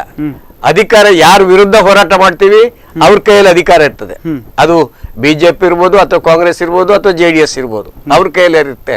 ಕಾರ್ಮಿಕರಿಗೆ ರೆಪ್ರೆಸೆಂಟೇಟಿವ್ ಏನಾದ್ರು ಇಲೆಕ್ಷನ್ ನಿಂತರೆ ಅವರಿಗೆ ಗೆಲ್ಲಿಕ್ಕೆ ಆಗೋದಿಲ್ಲ ಇವತ್ತಿನ ಹಣ ಅದು ಎಲ್ಲ ಪರಿಸ್ಥಿತಿಯಲ್ಲಿ. ಆದ್ರಿಂದ ಅಧಿಕಾರ ನಮ್ಮ ಕೈಯಲ್ಲಿಲ್ಲ. ಆದ್ರೆ ಏನ್ ಮಾಡ್ಬೇಕು, ಹೋರಾಟ ಮಾಡಿ ಸಾಧ್ಯ ಆದಷ್ಟು ಪಡಿಲಿಕ್ಕೆ ಪ್ರಯತ್ನ ಮಾಡ್ಬೇಕು. ಆ ಪ್ರಯತ್ನ ನಡೀತಾ ಇದೆ. ಆದ್ರೆ ಹೋರಾಟ ಎಷ್ಟು ವರ್ಷಗಳಿಂದ ನಡೀತಾ ಇದೆ, ಆದ್ರೆ ಸರಿಯಾದ ರೀತಿಯಲ್ಲಿ ಫಲಶ್ರುತಿಗಳು ಯಾಕೆ ಸಿಗ್ತಾ ಇಲ್ಲ ಅಂತ ಹೇಳಿ ಹೇಳಿದ್ರೆ, ಕಾರ್ಮಿಕರಿಗೆ ಆ ತಿಳುವಳಿಕೆ ಕೊರತೆಯೋ ಅಥವಾ ಇನ್ನೇನೋ ಏನೋ ಅಂತೇಳಿ ನಮ್ಗೆ ಇನ್ನೂ ಅಂದಾಜು ಮಾಡ್ಲಿಕ್ಕೆ ಆಗ್ಲಿಲ್ಲ. ಆದ್ರೆ ಯಾರು ಅವರನ್ನ ಶೋಷಣೆ ಮಾಡ್ತಾ ಇದ್ದಾರೆ ಅವರಿಗೆ ಪುನಃ ಓಟ್ ಕೊಟ್ಟು ಗೆಲ್ಸ್ತಾ ಇದ್ದಾರೆ ಇದೆ ಕಾರ್ಮಿಕರು ಮತ್ತೆ ಬೇರೆ ವಿಭಾಗದವರು ಕೂಡ. ಈ ಒಂದು ಪರಿಸ್ಥಿತಿ ಇವತ್ತಿದೆ. ಆದ್ರೆ ಅವರದ್ದೇ, ಈಗ ಕಾರ್ಮಿಕರ ಪರವಾಗಿರುವವರು, ರೈತರ ಪರವಾಗಿರುವವರು ಒಂದ್ ವೇಳೆ ಅಧಿಕಾರದಲ್ಲಿ ಬರ್ಲಿಕ್ಕೆ ಸಾಧ್ಯ ಆದ್ರೆ ಆವಾಗ ಪರಿಸ್ಥಿತಿ ಸ್ವಲ್ಪ ಮಟ್ಟಿಗಾದ್ರೂ ಬದಲಾವಣೆ ಆಗ್ಲಿಕ್ಕೆ ಸಾಧ್ಯ ಇದೆ. ಇಲ್ಲದೆ ಇದ್ರೆ ಈ ಹೋರಾಟದ ಮುಖಾಂತರ ಆಗ್ಬೇಕು, ಬೇರೆ ದಾರಿ ಇಲ್ಲ. ಅವರಿಗೆ ಹೇಳಿದ್ರಲ್ಲಿ 600 ರೂಪಾಯಿ ಕಲೆಕ್ಷನ್ ಮಾಡ್ತಾರೆ ಅಂದ್ರು. ನಾವು 600 ರೂಪಾಯಿ ಕಲೆಕ್ಷನ್ ಮಾಡ್ತಾ ಇಲ್ಲ. 600 ರೂಪಾಯಿ ನಾವು ಕಲೆಕ್ಷನ್ ಮಾಡಿ ಅಂದ್ರೆ 500 ರೂಪಾಯಿಯನ್ನ ಒಂದು ಕೋರ್ಟ್ ಕೇಸಿಗೆ ಹಾಕೊಂಡಿದ್ದಾರೆ. ಕೋರ್ಟ್ ಕೇಸ್ ಆಗುವಾಗ ಲಾಯರ್ ಫೀಸ್ ಕೊಡ್ಬೇಕು ನಾವು, ಯಾಕಂದ್ರೆ ನಮ್ದೊಂದು ಸ್ಯಾಲರಿಯಲ್ಲಿ ಡಿಫ್ರೆನ್ಸ್ ಇತ್ತು, ಅದನ್ನಕ್ಕೋಸ್ಕರ ಕೋರ್ಟ್ ಕೇಸ್ ಇದು ಹಾಕಿದೆ.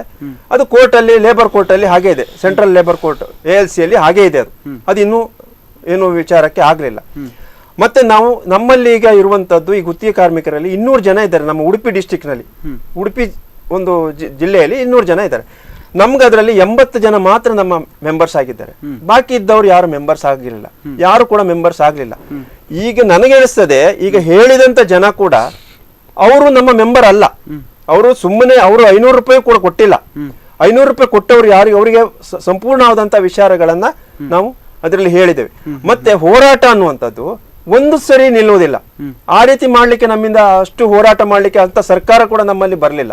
ಒಂದು ಹೋರಾಟದಲ್ಲಿ ಮಾಡಿಕೊಡ್ತೀವಿ, ನಿಮ್ಗೆ ಏನಾದ್ರು ಕೊಡ್ತೀವಿ ಅನ್ನುವಂಥದ್ದು. ಆ ಹೋರಾಟ ನಿರಂತರವಾಗಿ ಆಗ್ಬೇಕು. ಈ ಹೋರಾಟ ನಾವು ಒಂದು 10 ಜನ ಹೋರಾಟ ಮಾಡಿದ್ರೆ ಅಥವಾ 100 ಜನ ಹೋರಾಟ ಮಾಡಿದ್ರೆ ಇನ್ನೊಂದು 50 ಜನ ಒಳಗೆ ಕೆಲಸ ಮಾಡ್ತಾ ಇರ್ತಾರೆ. ಇವರ ಹೋರಾಟಕ್ಕೆ ಏನಿಲ್ಲ ಅಂತ. ನಾವಿಲ್ಲಿ ಇಷ್ಟು ಹೋರಾಟ ಮಾಡಿದ್ರು ಕೆಲವರು ಅವರಿಗೆ ಆಫೀಸರ್ಸ್ಗಳು ದುಡ್ಡು ಕೊಟ್ಬಿಟ್ಟು ಅವರನ್ನು ಕೆಲಸಕ್ಕೆ ಇಟ್ಕೊಂಡಿದ್ದಾರೆ. ಆವಾಗ ನಮ್ಮ ಹೋರಾಟ ಎಲ್ಲಿರ್ತದೆ?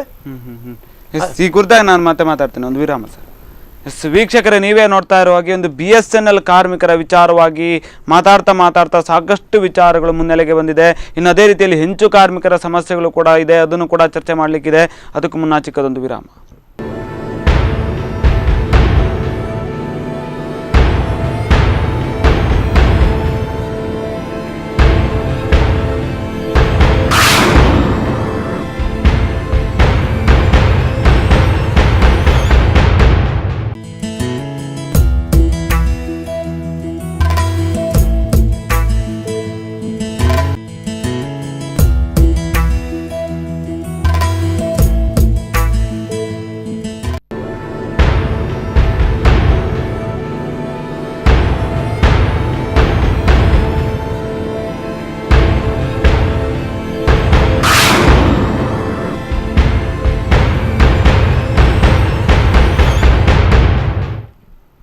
ವಿರಾಮದ ನಂತರ ಕರೆಂಟ್ ಅಫೇರ್ಸ್ಗೆ ಮತ್ತೆ ಸ್ವಾಗತ. BSNL ಕಾರ್ಮಿಕರ ವಿಚಾರವಾಗಿ ಮಾತಾಡ್ತಾ ಎಸ್ ಶಶಿಧರ್ ಅವರ ಏನು ವಿಚಾರ ಅಂತಂದರೆ, ಇದು ಗುತ್ತಿಗೆದಾರರು 16,000ಕ್ಕೆ ಒಂದು ಕಾಂಟ್ರಾಕ್ಟನ್ನು ಮಾಡಿರ್ತಾರೆ. ಆದರೆ ಜನರಿಗೆ ಕೊಡುವಂಥದ್ದು ಅಂದರೆ ಕಾರ್ಮಿಕರಿಗೆ ಕೊಡೋದು 8,000 ಅಂತ.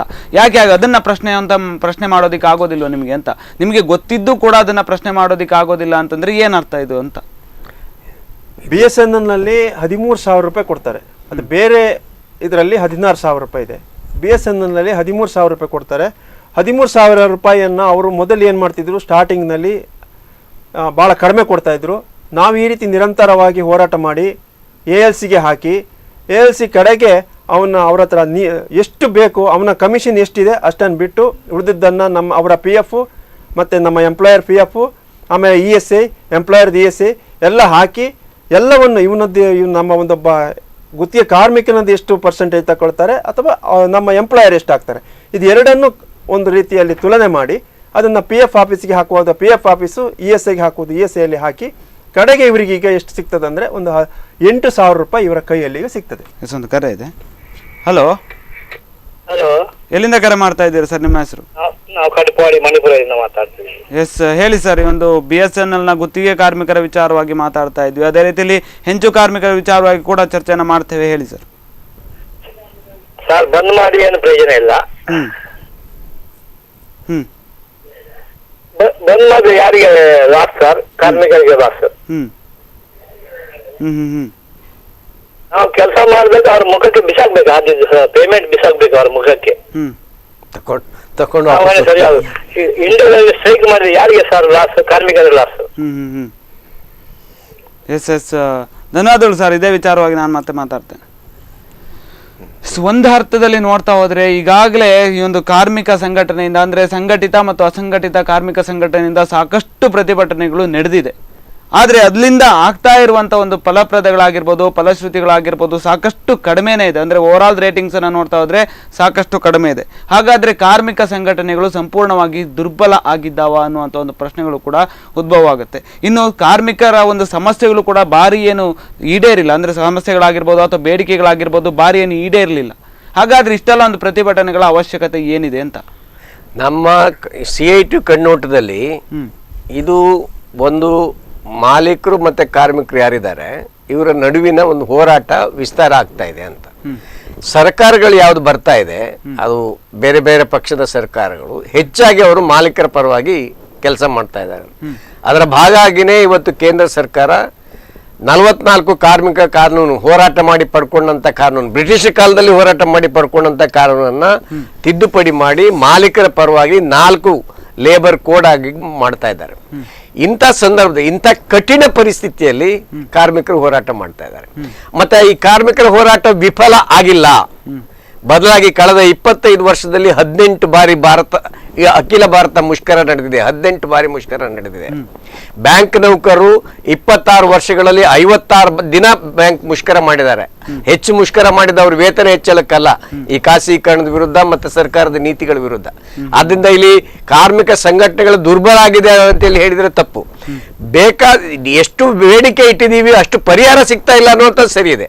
ಅದು ಯಾಕಂದ್ರೆ ಕಾರ್ಮಿಕರಿಗೆ ವಿರುದ್ಧವಾಗಿರುವಂತ ಸರ್ಕಾರಗಳು ಆಡಳಿತ ನಡೆಸ್ತಾ ಇರೋದ್ರಿಂದಾಗಿ ಬೇಕಾದಂತ ಪರಿಹಾರ ಸಿಗ್ತಾ ಇಲ್ಲ, ಅದನ್ನ ನಾವು ಒಪ್ತೀವಿ.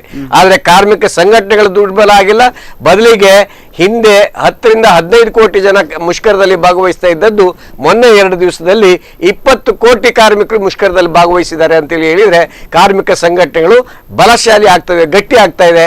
ಮತ್ತೆ ಗಟ್ಟಿ ಆಗ್ಲಿಕ್ಕೂ ಕಾರಣ ಏನಂದ್ರೆ ಅವರ ಮಧ್ಯೆ ಅತೃಪ್ತಿ, ಆಕ್ರೋಶ ತೀವ್ರ ಆಗ್ತಾ ಇದೆ ಅಂತೇಳಿ ಹೇಳುವಂಥದ್ದು ಗಮನಿಸಬೇಕು. ಒಂದು ಕರೆ ಇದೆ. ಹಲೋ ಹಲೋ ಸರ್, ನಮಸ್ತೆ ಸರ್.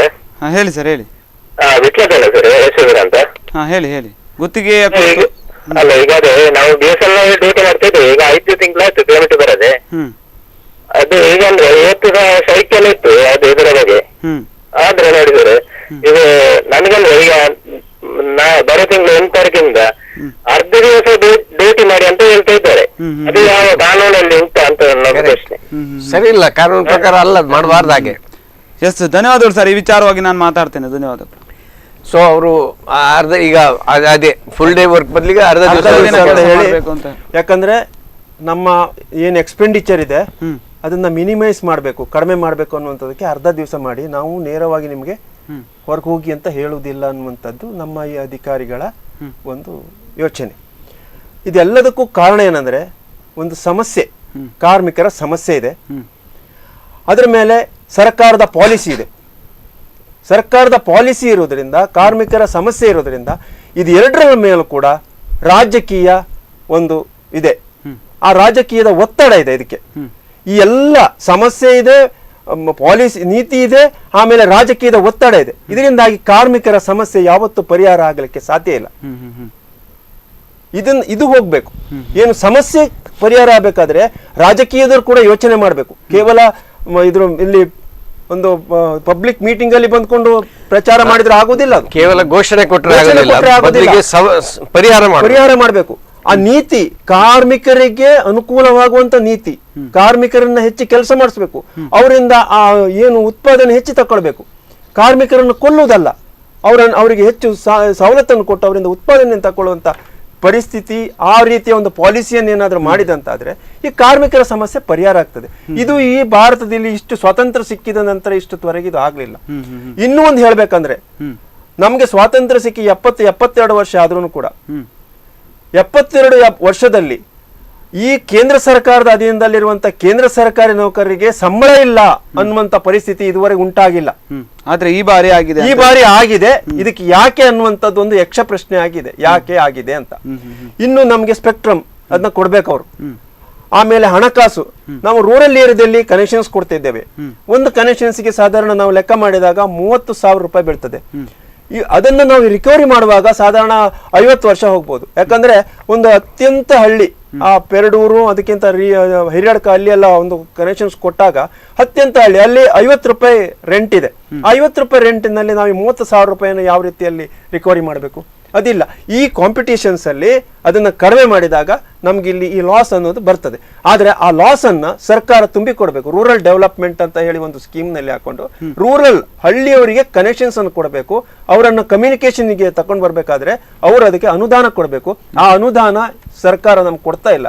ಅದನ್ನೇ ನೋಡಿದ್ರೆ ಕೂಡ ನನಗೆ ನನ್ನ ಒಂದು ಅನಿಸಿಕೆಯಲ್ಲಿ ಸಾಧಾರಣ 20,000 ಕೋಟಿನೇ ಅವರು ಕೊಡ್ಲಿಕ್ಕೆ ಇರ್ಬೋದು. USA ಇದರಲ್ಲಿ ನಾವು ಬೇರೆ ಬೇರೆ ಹೊಸ ಕೇಬಲ್ಸ್ ಹಾಕ್ತೇವೆ, ಪಂಚಾಯತಿಗೆ ಕೇಬಲ್ಸ್ ಹಾಕ್ತೇವೆ, ಎಜುಕೇಶನ್ಗೆ ಅಂತ ಹಾಕ್ತೇವೆ. ಇದೆಲ್ಲ ಹಾಕಿದ್ರು ಕೂಡ ಯಾವುದೇ ಹಣ ಇದುವರೆಗೆ ಕೇಂದ್ರ ನಮ್ಮ BSNL ಗೆ ಬರಲಿಲ್ಲ. ಇದರಿಂದಾಗಿ BSNL ಅಲ್ಲಿ ಲಾಸ್ ಆಗಿದ್ದಾವೆನಾ, ಬೇರೆ ಏನಲ್ಲ. ಪ್ರೈವೇಟ್ ಕಂಪನಿಗಳಿಗೆ ಕೂಡಲೇ ಕೊಟ್ಟಿದ್ದಾರೆ. ಅದರಿಂದ ಪ್ರೈವೇಟ್ ಕಂಪನಿಗಳಿಗೂ ಕೂಡ ಅವರು ಲಾಭದಲ್ಲಿಲ್ಲ. ಇವತ್ತು ಸಾಲದಲ್ಲಿ BSNL ಬಹಳ ಕಡಿಮೆಯಲ್ಲಿದೆ, ಪ್ರೈವೇಟ್ ಕಂಪನಿಗಳು ಜಾಸ್ತಿ ಇದೆ ಇದರಲ್ಲಿ. ಅದು ಇವರು ಏನ್ ಮಾಡ್ತಾರೋ ಗೊತ್ತಿಲ್ಲ. ಆದ್ರೆ BSNLಗೆ ಆ ಎಲ್ಲ ಹಣವನ್ನು ನೀವು ಕೊಡಿ, BSNL ಖಂಡಿತ ಸ್ವತಂತ್ರವಾಗಿ ಬಾಡಿ ಸ್ವತಂತ್ರವಾಗಿ ಒಂದು ಹಣಕಾಸು ನಿರ್ವಹಿಸುವಂತ ರೀತಿಯನ್ನು ತಗೊಂಡು ಬನ್ನಿ. ಖಂಡಿತವಾಗಿ BSNL ಇನ್ನು 2 ವರ್ಷದಲ್ಲಿ ಇಡೀ ಇದರಲ್ಲಿ ನಂಬರ್ 1 ಆಗಿ ಬರ್ತದೆ ಅನ್ನುವಂಥದ್ದನ್ನು ನಾನು ಈ ಇದರಲ್ಲಿ ನಾನು ಆಶ್ವಾಸನೆ ಕೂಡ ಕೊಡ್ತೇನೆ. ನಂಬರ್ 1 ಆಗಿ ಬರ್ತದೆ. ಅಷ್ಟು ಟೀಮ್ ಇದೆ ನಮ್ಮಲ್ಲಿ, ಅಷ್ಟು ನಮ್ಮ ಇಂಟೆಲಿಜೆನ್ಸ್ ಇದ್ದಾರೆ, ಅಷ್ಟು ಇಂಜಿನಿಯರ್ಸ್ ಇದ್ದಾರೆ, ಅಷ್ಟು ದುಡಿಯುವ ಶಕ್ತಿ ಕೂಡ ನಮ್ಮ ಇವರಿಗೆ ಇದೆ. ಆದ್ರೆ ಅದಕ್ಕೆ ಕೈಗಳನ್ನು ಕಟ್ಟಿ ಹಾಕಿದರೆ ಏನು ಮಾಡ್ಲಿಕ್ಕೆ ಸಾಧ್ಯ ಇಲ್ಲ. ಹಾಗಾಗಿ ಈ ಸಮಸ್ಯೆ ನಮಗೆ ಬಂದಿದೆ. ಸರ್ಕಾರ ಇದರ ಬಗ್ಗೆ ಗಮನ ಹರಿಸಬೇಕು, ನಮ್ಮನ್ನ ಫ್ರೀ ಹ್ಯಾಂಡ್ ಆಗಿ ಬಿಡಬೇಕು. ಆಗ ಸಮಸ್ಯೆಗಳ ಪರಿಹಾರ. ಬಾಲಕೃಷ್ಣ ಶೆಟ್ರೆ, ನಿಮ್ಮ ಹತ್ರ ಇನ್ನೊಂದು ಮುಖ್ಯವಾದಂತ ವಿಚಾರ ಅಂತಂದ್ರೆ ಹೆಂಚು ಕಾರ್ಮಿಕರಿಗೆ ಸಾಕಷ್ಟು ಸಮಸ್ಯೆಗಳಾಗ್ತಾ ಇದೆ ಅಂತ. ಅದರಲ್ಲೂ ಕೂಡ ಈ ಒಂದು ಕರಾವಳಿ ಜಿಲ್ಲೆಯಾದ್ಯಂತ ಸಾಕಷ್ಟು ಹೆಂಚು ಕಾರ್ಖಾನೆಗಳಿದ್ರು. ಆದ್ರೆ ಈಗ ಒಂದು ಕಾರ್ಮಿಕರಿಗೆ ಸಮಸ್ಯೆಗಳಾಗ್ತಾ ಇದೆ ಅಂತ. ಕನಿಷ್ಠ ವೇತನಗಳನ್ನು ಕೂಡ ನೀಡುವಂತ ನಿಟ್ಟಿನಲ್ಲಿ ಸರ್ಕಾರಗಳು ಗಮನ ಹರಿಸ್ತಾ ಇಲ್ಲ ಅಂತ. ಏನ್ ಈ ಸಮಸ್ಯೆ ಅಂತ? ಅಲ್ಲ, ಇಲ್ಲಿ ಸರ್ಕಾರದ ಪ್ರಶ್ನೆ ಇಲ್ಲ. ಆಕ್ಚುಲಿ ಕನಿಷ್ಠ ವೇತನ ಸಲಹಾ ಮಂಡಳಿ, ಅದು ಸರ್ಕಾರ, ಕಾರ್ಮಿಕ ಪ್ರತಿನಿಧಿಗಳು, ಮಾಲೀಕರ ಪ್ರತಿನಿಧಿಗಳು ಇರ್ತಾರೆ. ಅವರೆಲ್ಲ ಸೇರಿ ಒಂದು ಕನಿಷ್ಠ ವೇತನವನ್ನು ನಿಗದಿ ಮಾಡಿದ್ದಾರೆ. ಡಿಸೆಂಬರ್ 30, 2017ಕ್ಕೆ ಅದು ಜಾರಿ ಆಗ್ಬೇಕಾಗಿತ್ತು. ಸರ್ಕಾರ ಆದೇಶ ಮಾಡಿದೆ ಜಾರಿ ಮಾಡಿ ಅಂತೇಳಿ. ಆದರೆ ಕುಂದಾಪುರದಲ್ಲಿರುವಂತಹ 11 ಹಂಚು ಕೈಗಾರಿಕೆಗಳು ಅದನ್ನು ಜಾರಿ ಮಾಡ್ತಾ ಇಲ್ಲ. ಕಳೆದ 1 ವರ್ಷ 2 ತಿಂಗಳ ಹತ್ರ ಅದನ್ನ ಜಾರಿ ಮಾಡ್ತಾ ಇಲ್ಲ. ಒಂದು ವಿಷಯ ಸತ್ಯ ಇದೆ, ಹಂಚು ಕೈಗಾರಿಕೆ ಸ್ವಲ್ಪ ಬಿಕ್ಕಟ್ಟಿನಲ್ಲಿದೆ. ಯಾಕಂದ್ರೆ ಹಂಚು ಹಾಕುವವರ ಸಂಖ್ಯೆ ಈಗ ತೀವ್ರ ಕಡಿಮೆ ಆಗಿರೋದ್ರಿಂದ ಕೈಗಾರಿಕೆ ಸ್ವಲ್ಪ ಬಿಕ್ಕಟ್ಟಿದೆ ಅಂತೇಳಿ ಹೇಳಿ ನಾವು ಒಪ್ಕೊಳ್ತಾ ಇದ್ದೀವಿ. ಅದಕ್ಕೆ ಕೆಲವು ರಿಯಾಯಿತಿಗಳನ್ನು ಕೂಡ ನಾವು ಕಾರ್ಮಿಕರ ಪರವಾಗಿ ಅವರಿಗೆ ಮಾಲೀಕರಿಗೆ ಕೊಟ್ಟಿದ್ದೀವಿ. ಆದ್ರೂ ಕೂಡ ಮಾಲೀಕರು ಇವತ್ತು ಅವರ ಧೋರಣೆಯಿಂದಾಗಿ ಇವತ್ತು ಅದು ಸೆಟ್ಲ್ ಆಗ್ತಾ ಇಲ್ಲ ಅಂತೇಳಿ 1 ವರ್ಷ 2 ತಿಂಗಳಾದ್ರೂ ಕೂಡ ಆ ಕನಿಷ್ಠ ವೇತನ ಸೆಟ್ಲ್ ಆಗ್ತಾ ಇಲ್ಲ ಅಂತೇಳಿ ಹೇಳುವಂತದ್ದು ಬಾರಿ ಒಂದು ಆತಂಕದ ವಿಷಯ, ದುರಂತದ ವಿಷಯ. ಯಾಕಂದ್ರೆ ಮಾಲೀಕರು ಕೂಡ ಅಷ್ಟೇ ಕಷ್ಟದಲ್ಲಿದ್ದಾರೆ. ಅವರಿಗೂ ಕೂಡ ಆವೆ ಮಣ್ಣಿನ ಒಂದು ಕೊರತೆ ಇದೆ, ಆವೆ ಮಣ್ಣಿನ ಕೊರತೆ ಇದೆ, ಖರ್ಚು ಜಾಸ್ತಿ ಆಗಿದೆ, ಮಾರ್ಕೆಟ್ ದೊಡ್ಡ ಸಂಖ್ಯೆಯಲ್ಲಿ ಮಾರ್ಕೆಟ್ ಕುಂಠಿತ ಆಗಿದೆ. ಆದ್ರಿಂದ ನೀವು ಈ ರೀತಿಯಲ್ಲಿ ಪ್ರತಿಭಟನೆ ಮಾಡೋದು ಒಂದು ರೀತಿಯಲ್ಲಿ ತಪ್ಪಾಗುತ್ತಾ ಅಂತ ನಾವು ನೋಡಿ, ಅದೆಲ್ಲ ಇದ್ದುಕೊಂಡೇ ಜವಾಬ್ದಾರಿಯುತವಾಗಿ 1 ವರ್ಷದಿಂದ ಪ್ರತಿಭಟನೆ ಮಾಡದೇನೆ ಇದ್ದೀವಿ. ಪ್ರಾಮಾಣಿಕವಾಗಿ ಹೇಳಬೇಕು ಅಂದ್ರೆ ಕಳೆದ 18 ವರ್ಷಗಳಿಂದ ನಾವು ಯಾವುದೇ ಪ್ರತಿಭಟನೆಗಳನ್ನ ಮಾಡಲಿಲ್ಲ ಹಂಚುವ ಕೈ ಉದ್ದಿಮೆಯಲ್ಲಿ.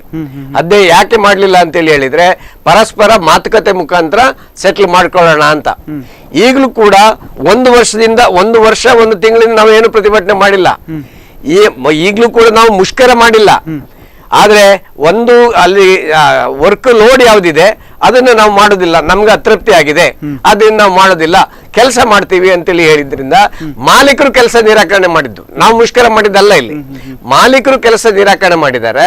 ಅದನ್ನ ಪ್ರತಿಭಟನೆ ಮಾಡಿ ಇವತ್ತು CITU ಇಂದ ಬಹಿರಂಗ ಸಭೆ.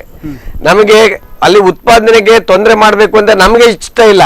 ಆದ್ರೆ ಮಾಲೀಕರು ಅದನ್ನ ಕೆಲಸವನ್ನ ನಿರಾಕರಣೆ ಮಾಡಿರೋದ್ರಿಂದ ಅಲ್ಲಿ ಕೆಲಸ ನಡೀತಾ ಇಲ್ಲ. ಈ ವ್ಯತ್ಯಾಸವನ್ನ ಗಮನಿಸಬೇಕು. ನಾವಾಗಿ ಮುಷ್ಕರಕ್ಕೆ ಕರೆ ಕೊಟ್ಟಿದ್ದಲ್ಲ. ಮತ್ತೆ ಹಲವಾರು ರಿಯಾಯಿತಿಗಳನ್ನು ನಾವು ಈಗಾಗಲೇ ಮಾಲೀಕರಿಗೆ ಕೊಟ್ಟಿದ್ದೀವಿ. ಏನು ಈ ರೀತಿಯಾಗಿ ಅದನ್ನ ನಮಗೂ ಕೂಡ ಹಂಚು ಉದ್ದಿಮೆ ಉಳಿಬೇಕು ಅಂತ ಇದೆ, ಅದರಿಂದ ನಾವು ಈ ರೀತಿಯಾಗಿ ಬಗೆಹರಿಸಿಕೊಳ್ಬಹುದು ಅಂತ. ಮಾಲೀಕರ ನಡುವೆ ಒಂದು ಒಪ್ಪಂದ ಬಂದು ಅದು ಮಾಡ್ಲಿಕ್ಕೆ ಸಾಧ್ಯ ಆಗಿಲ್ಲ. ಮುಂದೆ ಅದನ್ನು ಕಾದು ನೋಡಬೇಕಾಗಿದೆ. ಕೊನೆಯದಾಗಿ 2 ಮಾತುಗಳು, ಒಂದು ಹೆಂಚು ಕಾರ್ಮಿಕರ ಒಂದು ಸಮಸ್ಯೆಗಳನ್ನು ನಿವಾರಣೆ ಮಾಡುವ ನಿಟ್ಟಿನಲ್ಲಿ ಕೊನೆಯದಾಗಿ 2 ಮಾತುಗಳು ಸರ್.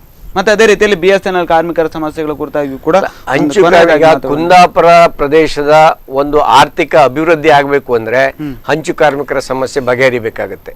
ನಮ್ಮ ಅಂದಾಜಿನ ಪ್ರಕಾರ 1 ವಾರಕ್ಕೆ 50 ಲಕ್ಷ ರೂಪಾಯಿ ಸುಮಾರು 1,500-2 ಸಾವಿರ ಕಾರ್ಮಿಕರ ಕೈಗೆ ಹೋಗುತ್ತೆ. 50 ಲಕ್ಷ ರೂಪಾಯಿ ಅಲ್ಲಿ ಹೋದ್ರೆ ಅಲ್ಲಿ ವಹಿವಾಟು ಕೂಡ ಅಷ್ಟು 1 ವಾರಕ್ಕೆ ವಹಿವಾಟು ಜಾಸ್ತಿ ಆಗುತ್ತೆ ಅಂತ. ಆದ್ರಿಂದ ಇದು ಕೇವಲ ಹಂಚು ಕಾರ್ಮಿಕರ ಪ್ರಶ್ನೆ ಮಾತ್ರ ಅಲ್ಲ, ಕುಂದಾಪುರ ತಾಲೂಕಿನ ಮತ್ತೆ ಇಡೀ ಜಿಲ್ಲೆಯ ಅಭಿವೃದ್ಧಿ ಪ್ರಶ್ನೆ ಕೂಡ ಇದರಲ್ಲಿ ಇನ್ವಾಲ್ವ್ ಆಗಿದೆ. ಆದ್ರಿಂದ ಮಾಲೀಕರು ಮತ್ತೆ ಅಧಿಕಾರಿಗಳು ಅವರು ಮಧ್ಯಪ್ರವೇಶ ಮಾಡಿ ಇದನ್ನ ಬಗೆಹರಿಸಲಿಕ್ಕೆ ನಾವು ಪ್ರಯತ್ನ ಮಾಡಬೇಕು ಅಂತೇಳಿ, ನಮ್ಮಿಂದ ನಾವು ಜವಾಬ್ದಾರಿಯುತವಾಗಿ ಇದನ್ನ ಬಗೆಹರಿಸಲಿಕ್ಕೆ ನಾವು ತಯಾರಿದ್ದೀವಿ ಅಂತೇಳಿ ಹೇಳುವಂತ ಪ್ರಶ್ನೆ ಇದರಲ್ಲಿ ಹೇಳ್ತೀವಿ. ಕೊನೆಯದಾಗಿ ಸರ್, BSNL ಕಾರ್ಮಿಕರ ವಿಚಾರವಾಗಿ, ಗುತ್ತಿಗೆ ಕಾರ್ಮಿಕರ ವಿಚಾರವಾಗಿ ಕೊನೆಯದಾಗಿ 2 ಮಾತು. BSNL ಗುತ್ತಿಗೆ ಕಾರ್ಮಿಕರ ವಿಚಾರ, BSNL ನ ವಿಚಾರ ಆಗಿ ಅಂದ್ರೆ BSNL ಗೆ ಸರ್ಕಾರ ಇವಾಗಲೇ ಅನುದಾನ ಏನಿದೆ ಅದನ್ನ ಕೊಡಬೇಕು. ಫಸ್ಟ್ ಹೊಸ ಇಕ್ವಿಪ್ಮೆಂಟ್ ಇದು ಮಾಡ್ಲಿಕ್ಕೆ ಆ ಟೆಂಡರ್ ಏನ್ ಕರಿತೀವಿ ಅದಕ್ಕೆ ಅವರು ಪರ್ಮಿಷನ್ ಕೊಡಬೇಕು. ಹಿಂದಿನ UPA ಸರ್ಕಾರ ಇರುವಾಗ 2 ಸರಿ ಟೆಂಡರ್ ಕ್ಯಾನ್ಸಲ್ ಆಗಿದೆ. ಒಂದು 90,000 ಕೋಟಿ ರೂಪೀಸ್ ಇದು, ಇನ್ನೊಂದು 45,000 ಕೋಟಿ ರೂಪೀಸ್. ಆ ಹೊಸ ಇಕ್ವಿಪ್ಮೆಂಟ್ ಬಂದ ಕೂಡಲೇ ಆಟೋಮೆಟಿಕ್ ಆಗಿ ನಮಗೆ ಕಸ್ಟಮರ್ಸ್ಗೆ ಒಳ್ಳೆ ರೀತಿಯ ಸರ್ವಿಸ್ ಕೊಡ್ಲಿಕ್ಕೆ ಸಾಧ್ಯ ಆಗ್ತದೆ.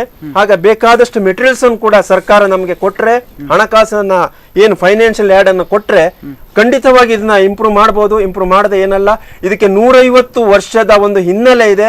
ಹಿಂದೆ ಕೂಡ ಇದೇ ರೀತಿಯಲ್ಲಿ ಇಂಪ್ರೂವ್ ಮಾಡ್ಕೊಂಡೇ ಬಂದಿದ್ದೇವೆ, ಈಗಲೂ ಕೂಡ ಇಂಪ್ರೂವ್ ಮಾಡ್ಲಿಕ್ಕೆ ಅಂತ ಟೀಮ್ ನಮ್ಮ ಹತ್ರ ಇದೆ. ಆದ್ರೆ ಒಂದೇ ಒಂದು ಇರುವುದಂತ ಹೇಳಿದ್ರೆ ನಮಗೆ ಬೇಕಾದಂತ ಮೆಟೀರಿಯಲ್ಸ್, ನಮಗೆ ಬೇಕಾದಂತ ಇಕ್ವಿಪ್ಮೆಂಟ್, ನಮಗೆ ಬೇಕಾದಂತ ಹಣಕಾಸಿನ ವ್ಯವಸ್ಥೆ.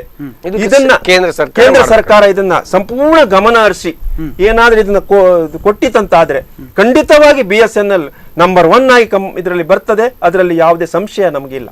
ಎಸ್, ಧನ್ಯವಾದ ಸರ್. ಇಷ್ಟೊತ್ತು ಈ ಒಂದು ವಿಚಾರವಾಗಿ ಮಾತಾಡೋದಕ್ಕೆ, BSNL ಮತ್ತು ಹೆಂಚು ಕಾರ್ಮಿಕರ ವಿಚಾರವಾಗಿ ಮಾತಾಡೋದಕ್ಕೆ ಧನ್ಯವಾದಗಳು. ವೀಕ್ಷಕರೇ, ನೀವೇ ನೋಡಿದ ಹಾಗೆ ಇಷ್ಟೊತ್ತು ಈ ಒಂದು BSNL ಕಾರ್ಮಿಕರ ವಿಚಾರವಾಗಿ, ಹೆಂಚು ಕಾರ್ಮಿಕರ ವಿಚಾರವಾಗಿ ಮಾತಾಡಿದ್ವಿ.